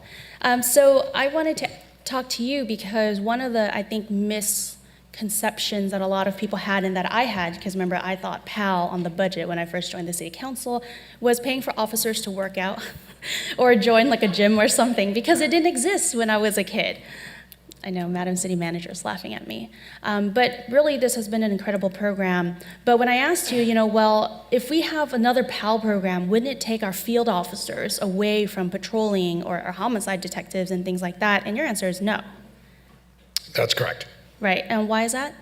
We have one officer assigned to PAL and overseeing all of its programming, and then civilian staff members, an assistant director, and then part-time staff that provide the augmented services at the PAL Center. We would, at the pleasure of the council, whatever location we were to go to, we would duplicate the same. And then we have, the bumblebees and the softball program was mentioned. That is run. Ladybugs? Ladybugs is run on a volunteer basis by one of our commanders who volunteers his time. It's a passion of his. I also have here this evening Corporal John Holcomb, who is the PAL director, who can answer certainly any more specific questions that you have. Thank you. And I think my point to that is, we just approved 8 new funded positions to increase police officers on our streets to ensure we, work on quality of life issues, response times, et cetera. And this expanding the PAL program would not take away from that. When I spoke to residents, one of the things that I talked about is working to build community trust with our police officers and with our community, vice versa. And one of those things I've advocated for, which is police oversight, we're working on that. Another is to ensure that we actually have positive interactions with each other, not just children with our officers, but also our officers with our communities. I do think that it's really important to have that two-way street. And so I think the PAL program is an excellent opportunity for us to continue to do that. I think that it's a great way for students and children in our community to get access to resources and mentorship and just experiences that they wouldn't otherwise get. So that was really helpful. Thank you. Thank you. So my comments are, I would love to see a PAL program. Our residents talked about what they want to see, how they feel with having joined such a program, having a substation. I grew up on the west side. There is a substation on the west side, a very small one, but one nonetheless. And when I was a kid, we had a bigger substation on the west side that was able to respond to calls and whatnot. So the point is having this, in my opinion, presence in the community that is beneficial, that kids can go to, that is actually not going to be a huge parking problem either, because I imagine a lot of the children get dropped off and picked up. Yeah, or they walk. So it's not a situation where you need someone to drive there, find a place to park, and deal with the rigmarole. So overall, I would support a PAL program. I think it's great that there's this pilot program at Roosevelt Walker, but I have feelings about working with some of our sister agencies, and might be kind of difficult in some cases. And so with that, I conclude my comments. Thank you. Great, thank you for that. And I believe you've heard from everybody. You're getting some clear direction, and it sounds like there's some obvious direction for you, Madam City Manager and staff. Let me just go ahead and, that is an amazing digital board. Is it in real time? I'm always like, it's incredibly efficient. Boy, that's just great. I know, I was hoping it could be in multiple languages, because, right? If we could do that, that's the next challenge. So in any event, let me just begin by saying that, look, what a great problem that we have right now before us. This is the types of problems that communities would love. What do we do with space that we have? Whether it's a PAL program, whether it's a community center, whether it's a digital library, whatever it is, these are good questions to be asking ourselves. We have to remember other cities, some of our counterparts in the county are dealing with some really, really severe challenges with respect to, bankruptcies, having to file Chapter 9s, corruption allegations, just a lot of very difficult things. And we're talking about how do we better serve our community. So I do want to thank our families that came in and spoke to us. I think there was some good comments all the way around.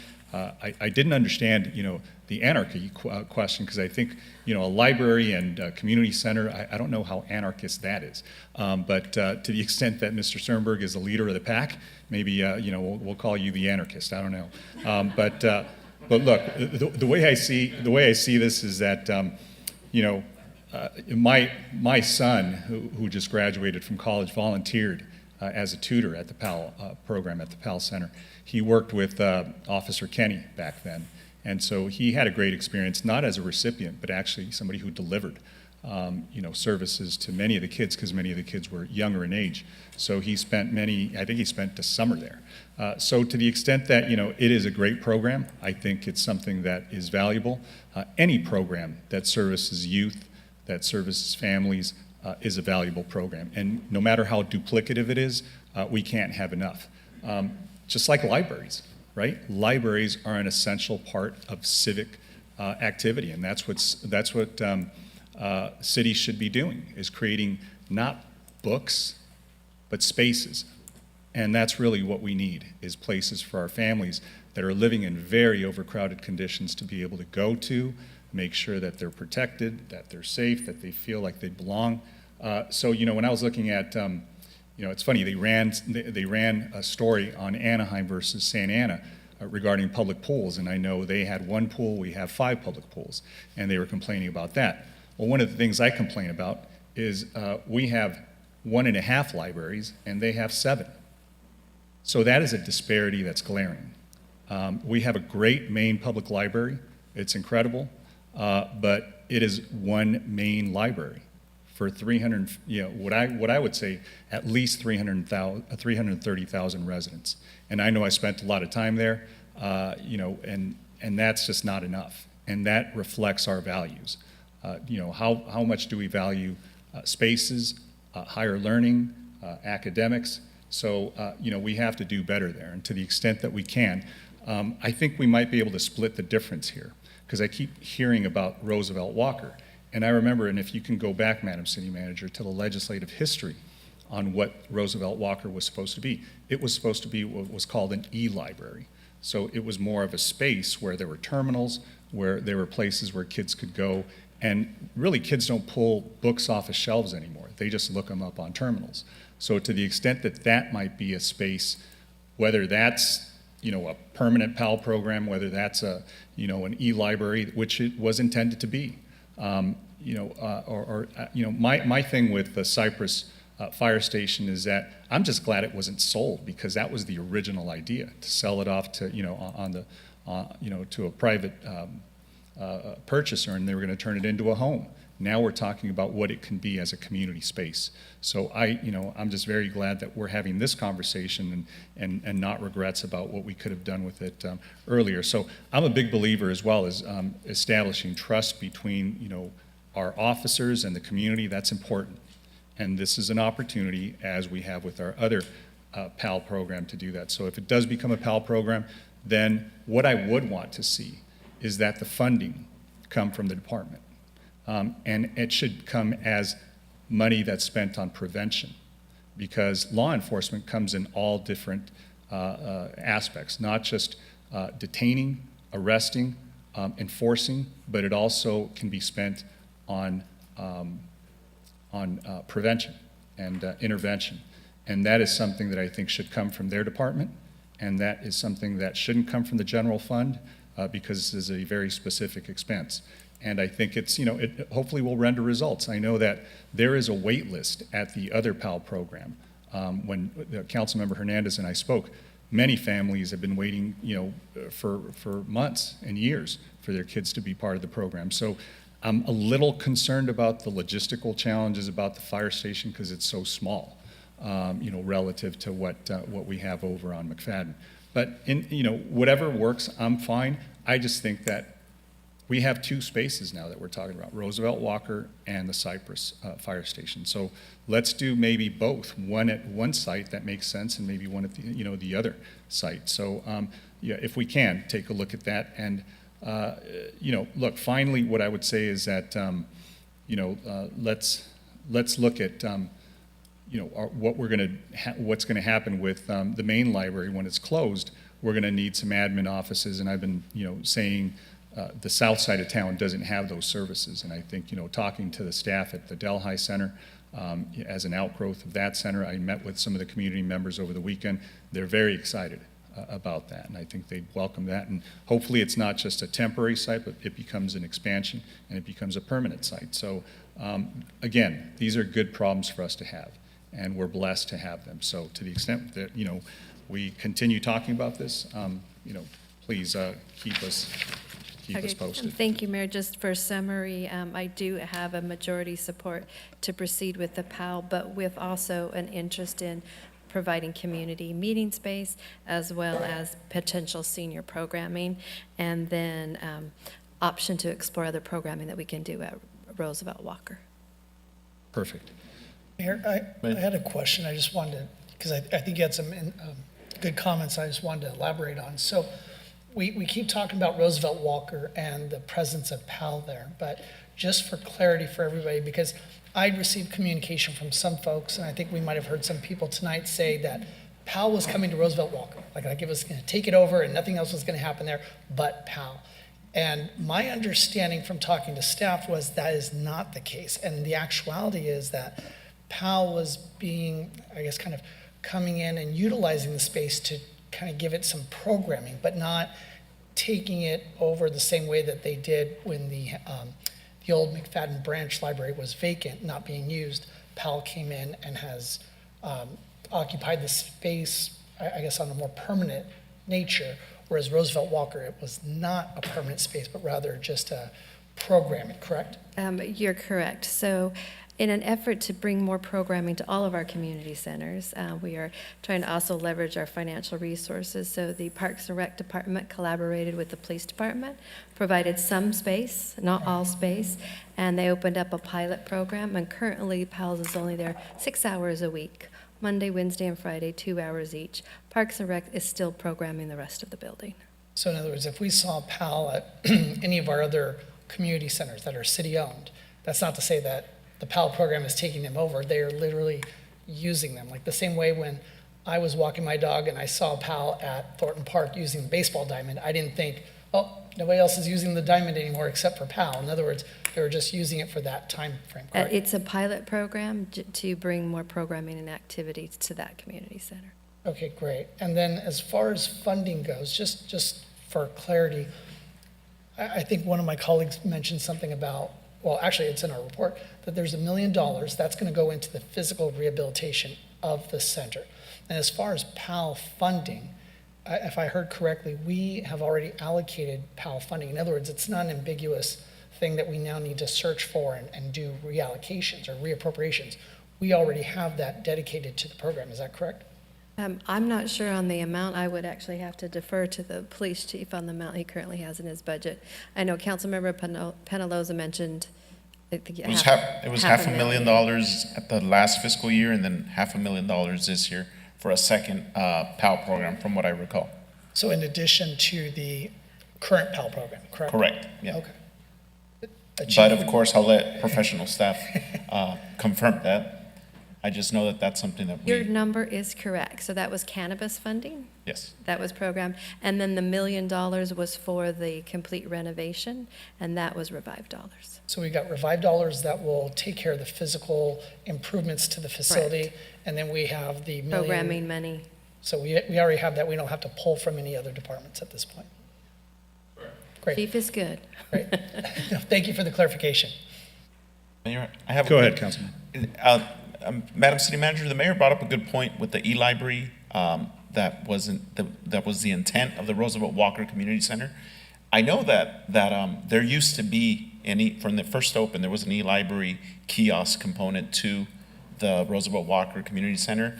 And over the last couple of years, I don't know why or who made the decision, but it was removed from the center. Is there a way that, I know this isn't, we're not talking about the Roosevelt Walker Community Center here, but just as we move forward with our library programming, we should make sure that that is restored.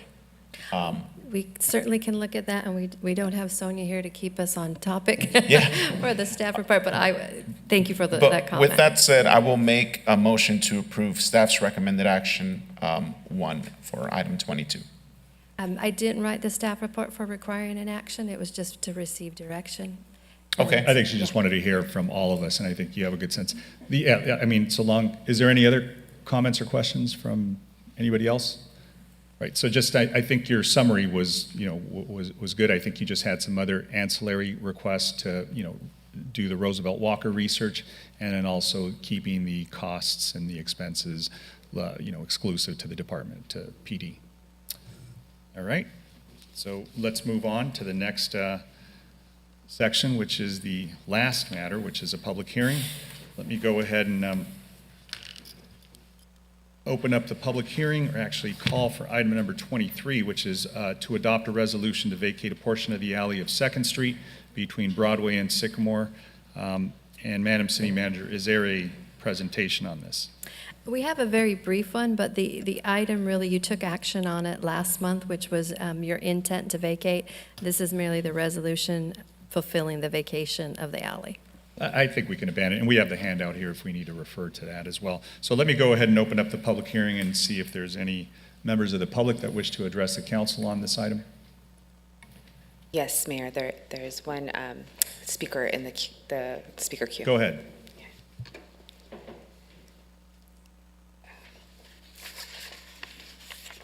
Zoom ID Nathaniel Greenside. Please select the microphone icon to unmute from your device and proceed with your comment. You have 3 minutes. Thank you. Nathaniel Greenside, Ward 5 resident. Just want to point out that I'm happy to see that in the resolution, Section 5 of it is that it will instruct enclosure of the area to be vacated. This particular street is, as we all know, pretty historic and a nice place for folks to walk, especially during the art walks every month. And so I'm glad to see that a covenant will be recorded alongside with the resolution. Thank you. Mayor, there are no more speakers in the queue. Great, thank you. I'll go ahead and close the public hearing. Is there any questions or comments or a motion?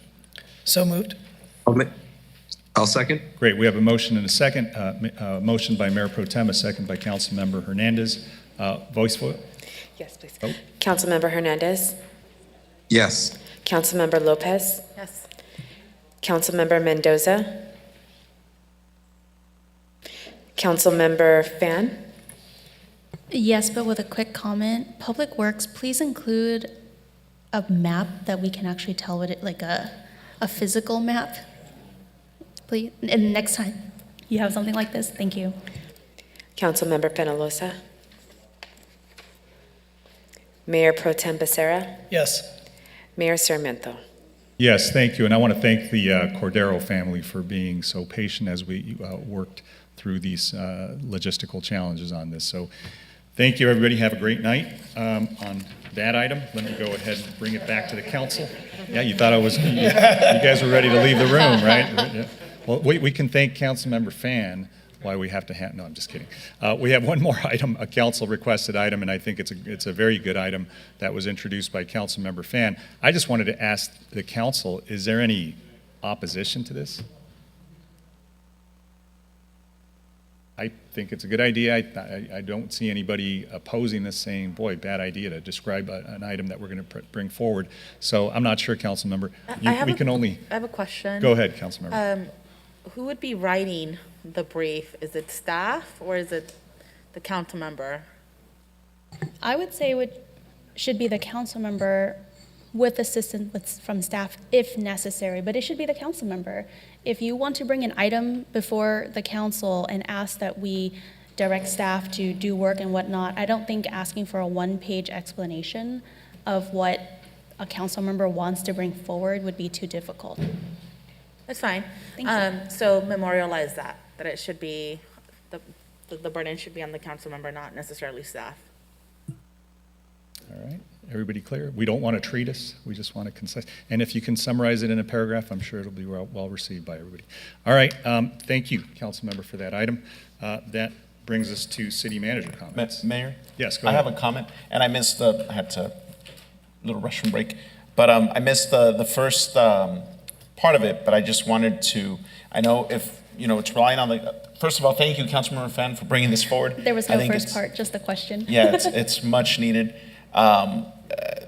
just because of what, the number of items that we frequently see, oftentimes wasting a lot of time.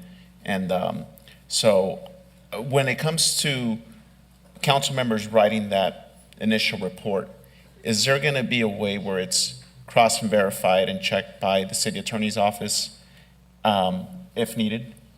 I believe that was part of Councilmember Fan's recommendation, that it would be just a quick review by both the city attorney and the city manager. Okay. So the recommended action is that the council member who wants to bring an item forward draft a one-page memo asking for what they want, why they want it, and a summary of the background, and that they don't bring us they don't require that the item come back without staff input.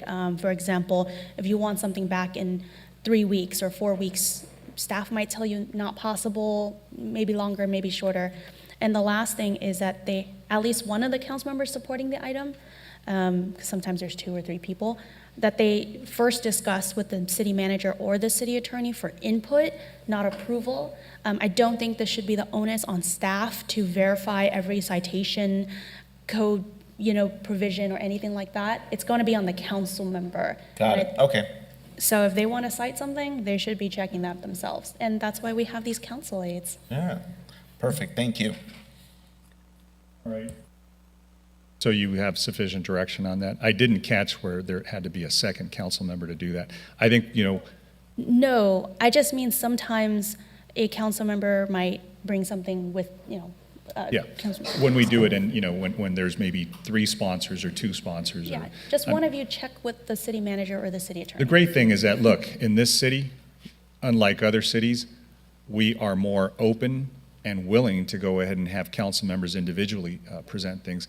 We have other cities where there are barriers to bring, items, and that is unfortunate because the mayor is the only one who has the consent at that point. So I'm very glad that this is open. This is the type of system that we have and the process that we have, that anybody on the council can bring an item forward. So to the extent this is clarity, I hope that we don't have to have the one-pager attached on the on the agenda. I think that could be maybe as an attachment or something like that, but as an entry item, we want to be able to see that, the city attorney and the city manager's office summarize it the way we do. But if there's an attachment, like a staff report, maybe that would be like the equivalent of the staff report, but it's presented by the council member. So in any event, enough on that. Go ahead, Madam City Manager. Sorry, my apologies. I just want to make sure that your request is similar to what I'm not fully understanding that last comment you made. Yeah, I may not agree. I mean, I don't want to see the whole one-pager on the agenda. Is that what you're asking for? Yes, it should be the attachment to the right, agenda item. As an attachment, that's what I'm saying. Yeah, the but way just this not right was, now. yes. Yeah, so we're saying the same thing differently. Madam City Manager. I have three very brief announcements. So the city is very proud to host its first Chicano Heritage Festival, Sunday, August 28th. A special thank you to Councilmember Mendoza and Councilmember Hernandez, who provide assistance in giving us advice on how to celebrate this fabulous event. It's a full lineup. There's performances by 11 bands, 10 DJs, Aztec dancers, food vendors, a kids zone, and it should be fun for the entire family. And then, as mentioned at the last meeting, we do have the South Main Street Corridor Project construction update, and folks are all invited to a community meeting, and that is taking place this week, Thursday, August 18th at 6:30. And if you have any questions on that, you can certainly reach out to the Public Works Department. And then finally, Public Works is doing a intercoastal cleanup day. And if you are interested, they are looking for volunteers. And that's going to be on September 17th, 2022, 9 a.m. to 12 p.m. And you can also reach out to Public Works Agency if you have any questions on that. That's all I have. Great, thank you for that. Let me bring it back to the council for their closing comments. Councilmember Hernandez. Thank you, Mr. Mayor. Thank you to the residents who tuned in to today's meeting. Thank you for the residents who participated and shared their advocacy. I am proud to celebrate Chicano Heritage Month. The first annual Chicano Heritage Festival will take place on Sunday, August 28th from 12 o'clock to 8 o'clock p.m. at El Salvador Park. This free community event is going to include live music, kids, activities, food trucks, exhibitors, and a car show. This event would not be possible without the dedication and hard work from our Parks and Recreation staff. So I want to commend them and thank them for their ongoing making sure that this event is a success. Celebrating the Santa Ana City Council's proclamation, we recognized August as Chicano Heritage Month. And the event that we have will feature performances by professional entertainers, Little Willie G and the Midnighters, Joe Bathon, and many more to be announced. And please follow City of Santa Ana social media channels so that you can see a flyer, which would be announced shortly. Take care and have a great night, everybody. Thank you. Thank you, Councilmember. Councilmember Lopez. Thanks, Mayor. A very quick reminder to folks that Movies in the Park on Wednesday, August 24th. It's the first time that this programming is coming to Monterey Park, so that's really exciting, and I hope that the families in the neighborhood come out and support. I'll be there with our Parks and Rec staff. And Prairie 1234, I was with Local Progress not too long ago, and it was a very well-planned and executed conference. I actually got to tour one of the cultivation facilities that they have in Denver regarding their cannabis, which was really amazing to see. And it was very informative in terms of them being one of the first states that legalized cannabis and all of the lessons that they learned, all of the things that went wrong. And, we just got to have a professional discussion about what the city of Santa Ana has done and what they look forward to doing. And it was a great learning experience.